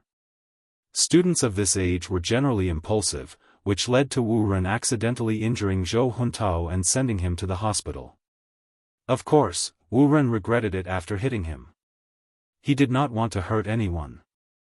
The incident happened so suddenly that Wu Ren saw Zhou Huntao being sent to the hospital. Because he was afraid that something serious would happen, Wu Ren did not follow him to the hospital. Instead, he returned to his own Green Bull gang club. Wu Ren had even thought of the confession that the school teachers or the police would investigate after Zhou Huntao's accident. When he heard the voices of the people from the Mo Bufan martial arts club coming from outside, Wu Ren immediately told the members of the Green Bull gang not to open the door. That way, the people from the Mo Bufan martial arts club would not be able to enter. After all, Wu Ren was the one who started the trouble first and sent him to the hospital. He was very guilty. However, Wu Ren and the members of the Green Bull gang thought that the people from the Mo Bufan martial arts club would leave if they could not open the locked iron door. An 18-year-old girl in the prime of her youth had actually kicked open the iron door in front of everyone. How much strength did she need to be able to do this? That was an iron door. She actually kicked the iron door away. What was even more terrifying was that after the girl entered, she kicked the iron door that had been uprooted and kicked to the ground. She kicked the iron door dozens of meters away, ruthlessly but accurately landing on Wu Ren's head. This hit made Wu Ren unable to regain his senses for a long time. The young girl then spat out the words that shocked everyone present. The meaning of the girl's words was, she was the legendary new female president of the University of Electronic Science and Technology of China who replaced the genius martial arts youth, Mo Bufan. There were so many universities around the university town, and there were more than 1 or 2 martial arts clubs. However, this was the first time that a girl was the president of a martial arts club. Therefore, when they found out that Yun Jian was the new president of the Jiangxing University of Electronic Science and Technology of China Martial Arts Society, the members of the Green Bull gang were in disbelief. Wu Ren was hit in the head by the iron door that Yun Jian had kicked over. Although he didn't bleed, his head was still shaken. When Wu Ren came to his senses, he slammed the iron door open with his palm and stood up while holding his head. His anger had reached its peak. How dare you hit me with a metal door? You, a girl, actually dared to smash me with an iron door. How dare you speak to me in such a tone? Don't you know that your martial arts club has always been defeated by my Green Bull gang? Moreover, the martial arts club is the territory of the boys. You're a girl. I don't know what means you used to become the president of the martial arts club. She couldn't have committed adultery with Mo Bufan, right? Oh, or are you using the methods that you girls are used to using your body to gain benefits? Or did you sleep with a school leader from the University of Electronic Science and Technology of China and force him to give you the position of club president? TSK, did you forget that I sent Zhou Huntao to the hospital? How dare you come here to court death? Do you want me to send you all to the hospital one by one? The martial arts club that Mo Bufan had led in the past had never been a match for Wu Ren's Green Bull gang in the past. This was an indisputable fact. At the same time, the members of Mo Bufan's martial arts club hated hearing such words the most. Not long ago, Wu Ren had used these extremely vicious words to force Zhou Huntao to fight with Wu Ren. In the end, Zhou Huntao was injured. Wu Ren, you're courting death. A boy standing next to Mo Bufan heard Wu Ren's words and clenched his fists in anger. He was about to rush towards Wu Ren. However, the boy didn't have time to rush towards Wu Ren. He saw an afterimage that was faster and more agile than the boy. At a speed that couldn't be seen by the naked eye, she had already arrived in front of Wu Ren. Wu Ren was still mocking Yun Jian, but in the next second, his expression changed. Yun Jian, who was more than 10 meters away from him, was already right in front of him. Wu Ren was shocked. He reached out his hand and wanted to fight back. However, Yun Jian suddenly grabbed the air and a butterfly knife appeared in her hand. Then, a dazzling knife light flashed past. Everyone saw that after Yun Jian cut Wu Ren a few times with the butterfly knife, Wu Ren reached out to snatch the butterfly knife from her hand. Yun Jian was as calm as ever. She dodged to the left in front of everyone. At the same time, she kicked Wu Ren's back to the ground. Then, she kicked Wu Ren like a rubber ball and sent him flying in front of the Green Bull gang members. Yun Jian only used 5 seconds to do this series of actions. At that moment, a scene that left everyone dumbfounded happened. Wu Ren, who was kicked in front of the Green Bull gang members, had his clothes pieced together like rags. At the same time, they were torn apart. Other than his underwear, the rest of Wu Ren's clothes were torn apart like a rag. Her few slashes just now. That seemingly weak saber technique had directly cut through Wu Ren's clothes. That knife was as fast as numbness. If she had used a little more strength, it wouldn't have been Wu Ren's clothes that were torn apart. The people present didn't dare to think about it anymore. At that time, everyone, including the Green Bull gang members, Mo Bufan, and Mo Bufan's brothers, Su Jinglong and Wei Jingxian, were all in a daze. However, at that moment, Yun Jian put away her knife. In the next second, they heard her cold voice again. Unlike before, Yun Jian's voice made people tremble in fear for no reason. She said to everyone in the Green Bull gang, in the past, the martial arts club lost to you because they were useless. I have nothing to say. Now that the martial arts club is in my hands, let me tell you, no matter how powerful the Green Bull gang was in the past, I, Yun Jian, can send you to hell. A.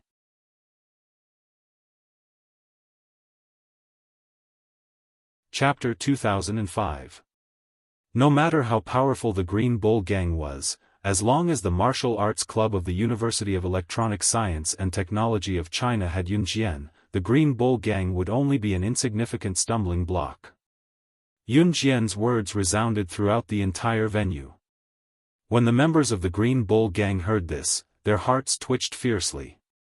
When Mo Bufan and the other members of the Martial Arts Club heard this, they felt a sense of pride that came from nowhere. It had to be said that when Mo Bufan overshadowed Zhang Zhen and transferred the Martial Arts Club to Yun Jian, the members of the Martial Arts Club were very dissatisfied. She was a woman. Could she really lead the Martial Arts Club? Everyone in the club was very against it. Even Zhou Huntao, who had seen Yun Jian's skills and asked Mo Bufan to invite Yun Jian to join their martial arts club, was a little doubtful and worried.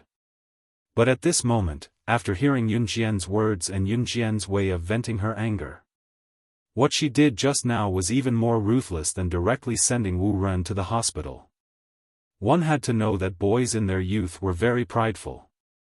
Sure enough, Wu Ren's clothes were torn apart. Other than his underwear, there was nothing else to cover his body. He shouted twice and rushed over to hug the metal door, using it to cover his body. Don't look. Don't King look. Wu Ren didn't care about the pain in his body and shouted twice. At that time, Wu Ren's legs were bent inwards, and he stood like a shy woman. Compared to the arrogant and despotic Wu Ren in the past, it was like heaven and earth. Ha ha ha. Ha ha ha. Wu Ren, did you King hear that?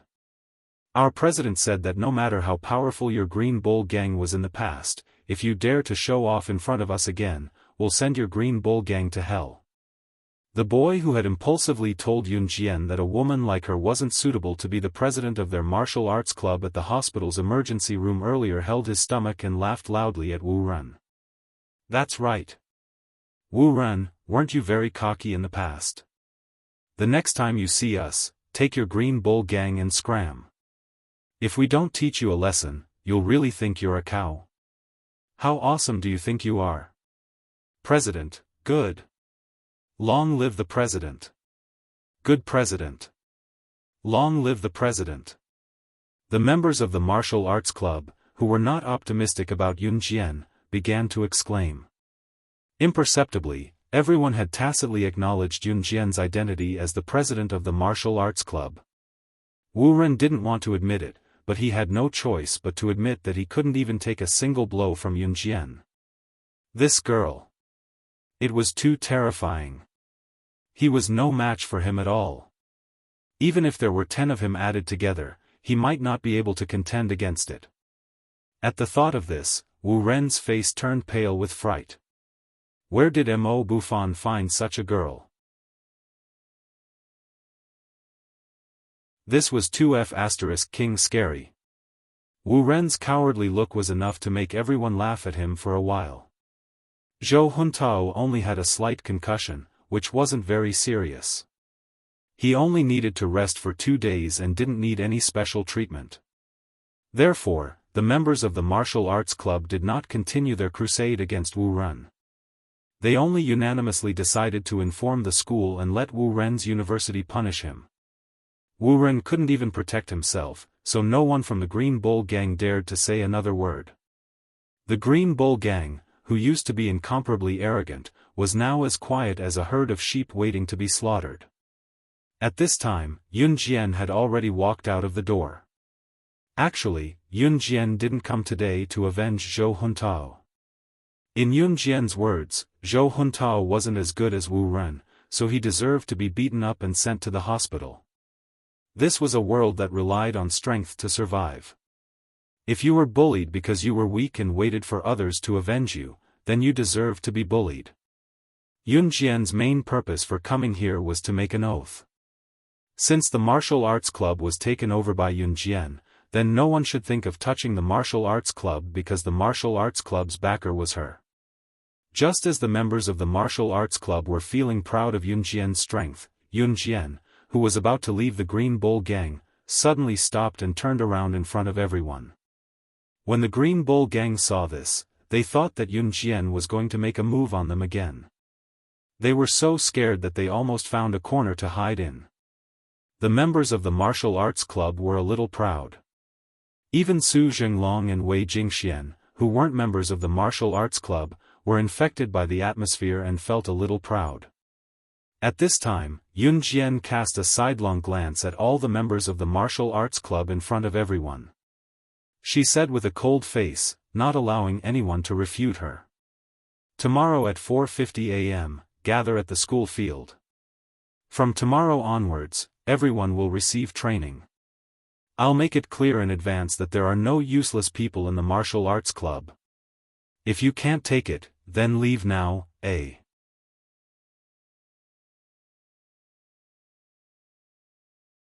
Chapter 2006.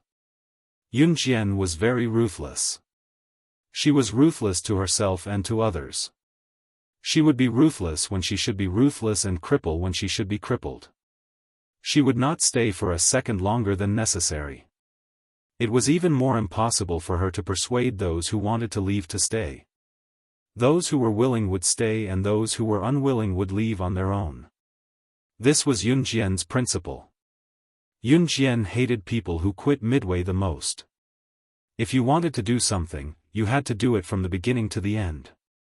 If you chose to leave midway, she would rather that the other party had never chosen to persist. The overall strength of the Wushu club was too weak and there were only a few powerful members. Therefore, when Wu Ren and the others bullied Zhou Huntao, he would only end up in the hospital. Since the Wushu club was now in her hands, she would never allow such a thing to happen. Therefore, Yun Jian planned to train the members of the Wushu club. Of course, Yun Jian had already made it very clear that those who could not accept it would leave immediately. Do not cower midway. Those who cowered midway were more disgusting to Yun Jian than those who quit from the beginning. When Mo Bufan heard Yun Jian's words, he knew that Yun Jian was going to help him improve the strength of the Wushu club. Mo Bufan was delighted. Before the members of the Wushu club could react, he shouted in front of everyone, "We pledge our lives to follow the new president." When Mo Bufan shouted, the members of the Wushu club immediately reacted. "We pledge our lives to follow the new president. We pledge our lives to follow the new president." At this moment, the members of the Wushu club shouted together with Mo Bufan. For a moment, the shouts resounded through the entire venue. After witnessing Yun Jian's skills and seeing the arrogant and despotic Wu Ren cowering like a turtle, everyone present had a moment of desire. They also wanted to become stronger. None of the members of the Wushu club retreated. Even the girls who joined the Wushu club initially to get close to Mo Bufan now wanted to become stronger like Yun Jian. Of course, the person standing here at this moment was not the senior who had a grudge with Yun Jian at the entrance of the cafeteria, Kai Huiling. Kai Huiling had lost all her face. She had been on leave for a few days and hadn't come to school. Now, all the members of the martial arts club regarded Yun Jian as their role model. Seeing this, Yun Jian curled her lips slightly. She showed the side of her beautiful body to the crowd, and her lips curled up again. She left behind a sentence that shocked everyone present. "See you tomorrow at 4:50 a.m. on the sports field." After saying that, Yun Jian turned sideways and left first. Even after Yun Jian left, Su Jinglong, who was deeply attracted to Yun Jian, still looked at the place where Yun Jian disappeared in shock and sighed. "Oh my God." As expected of someone who had studied in the military academy in high school. He was 2F** King awesome. This aura. Don't be too strong. Su Jinglong's words were full of admiration. His words shocked everyone in the martial arts society, Wu Ren, and the Green Bull gang. What? Did she go to a military school in high school? For a girl like her to be able to enter a military school for boys, she's really amazing. No wonder he is so strong. Everyone was talking about it. However, at that time, the members of the Martial Arts Society and the Green Bull Gang did not know one thing. Not only did Yun Jian study in a military school, she was also the top student in Min City's military school. Team Monarch, slashing God herself. Zhu Huili's morning class was also considered a morning class for the club, so she left early. Zhu Huili liked to draw, so she joined the art club before Yun Jian joined the Martial Arts Society. Yun Jian and Zhu Huili were in the same class, so they did not have any classes in the morning. There was a Chinese class in the afternoon. There were very few classes in the university. There were at most 2 classes a day, and the weekend was a break. A class was about 2 hours long, so they just had to get to the classroom before class started. For the Chinese class in the afternoon, some students skipped class and did not come. Yun Jian and Zhu Huili came to class on time and ended class on time. The class started at 1:30 in the afternoon and ended at 3:30. Yun Jian and Zhu Huili stood up and were about to return to their dormitory when they were stopped by their class monitor. Rather than being stopped, it was more accurate to say that the entire class was stopped by the class monitor. The class monitor in the university usually left everything to the class monitor and rarely came to the classroom. The number of times a student could see the class monitor in a semester could be counted on one hand. Students would usually look for the class monitor if they needed help. The class monitor of Yun Jian's freshman computer science class 13 was a tall and skinny boy with average looks. The boy held a statistics sheet in his hand. After calling out to the class, he announced his plan: "I applied to borrow the school's gymnasium this morning. I'm planning to have a small freshman party tonight. We'll play games and get to know each other. Is that okay?" You're tuning in to the Xiaofan's Wuxia Tales YouTube channel. Don't forget to subscribe and join us on this journey to catch the most captivating stories.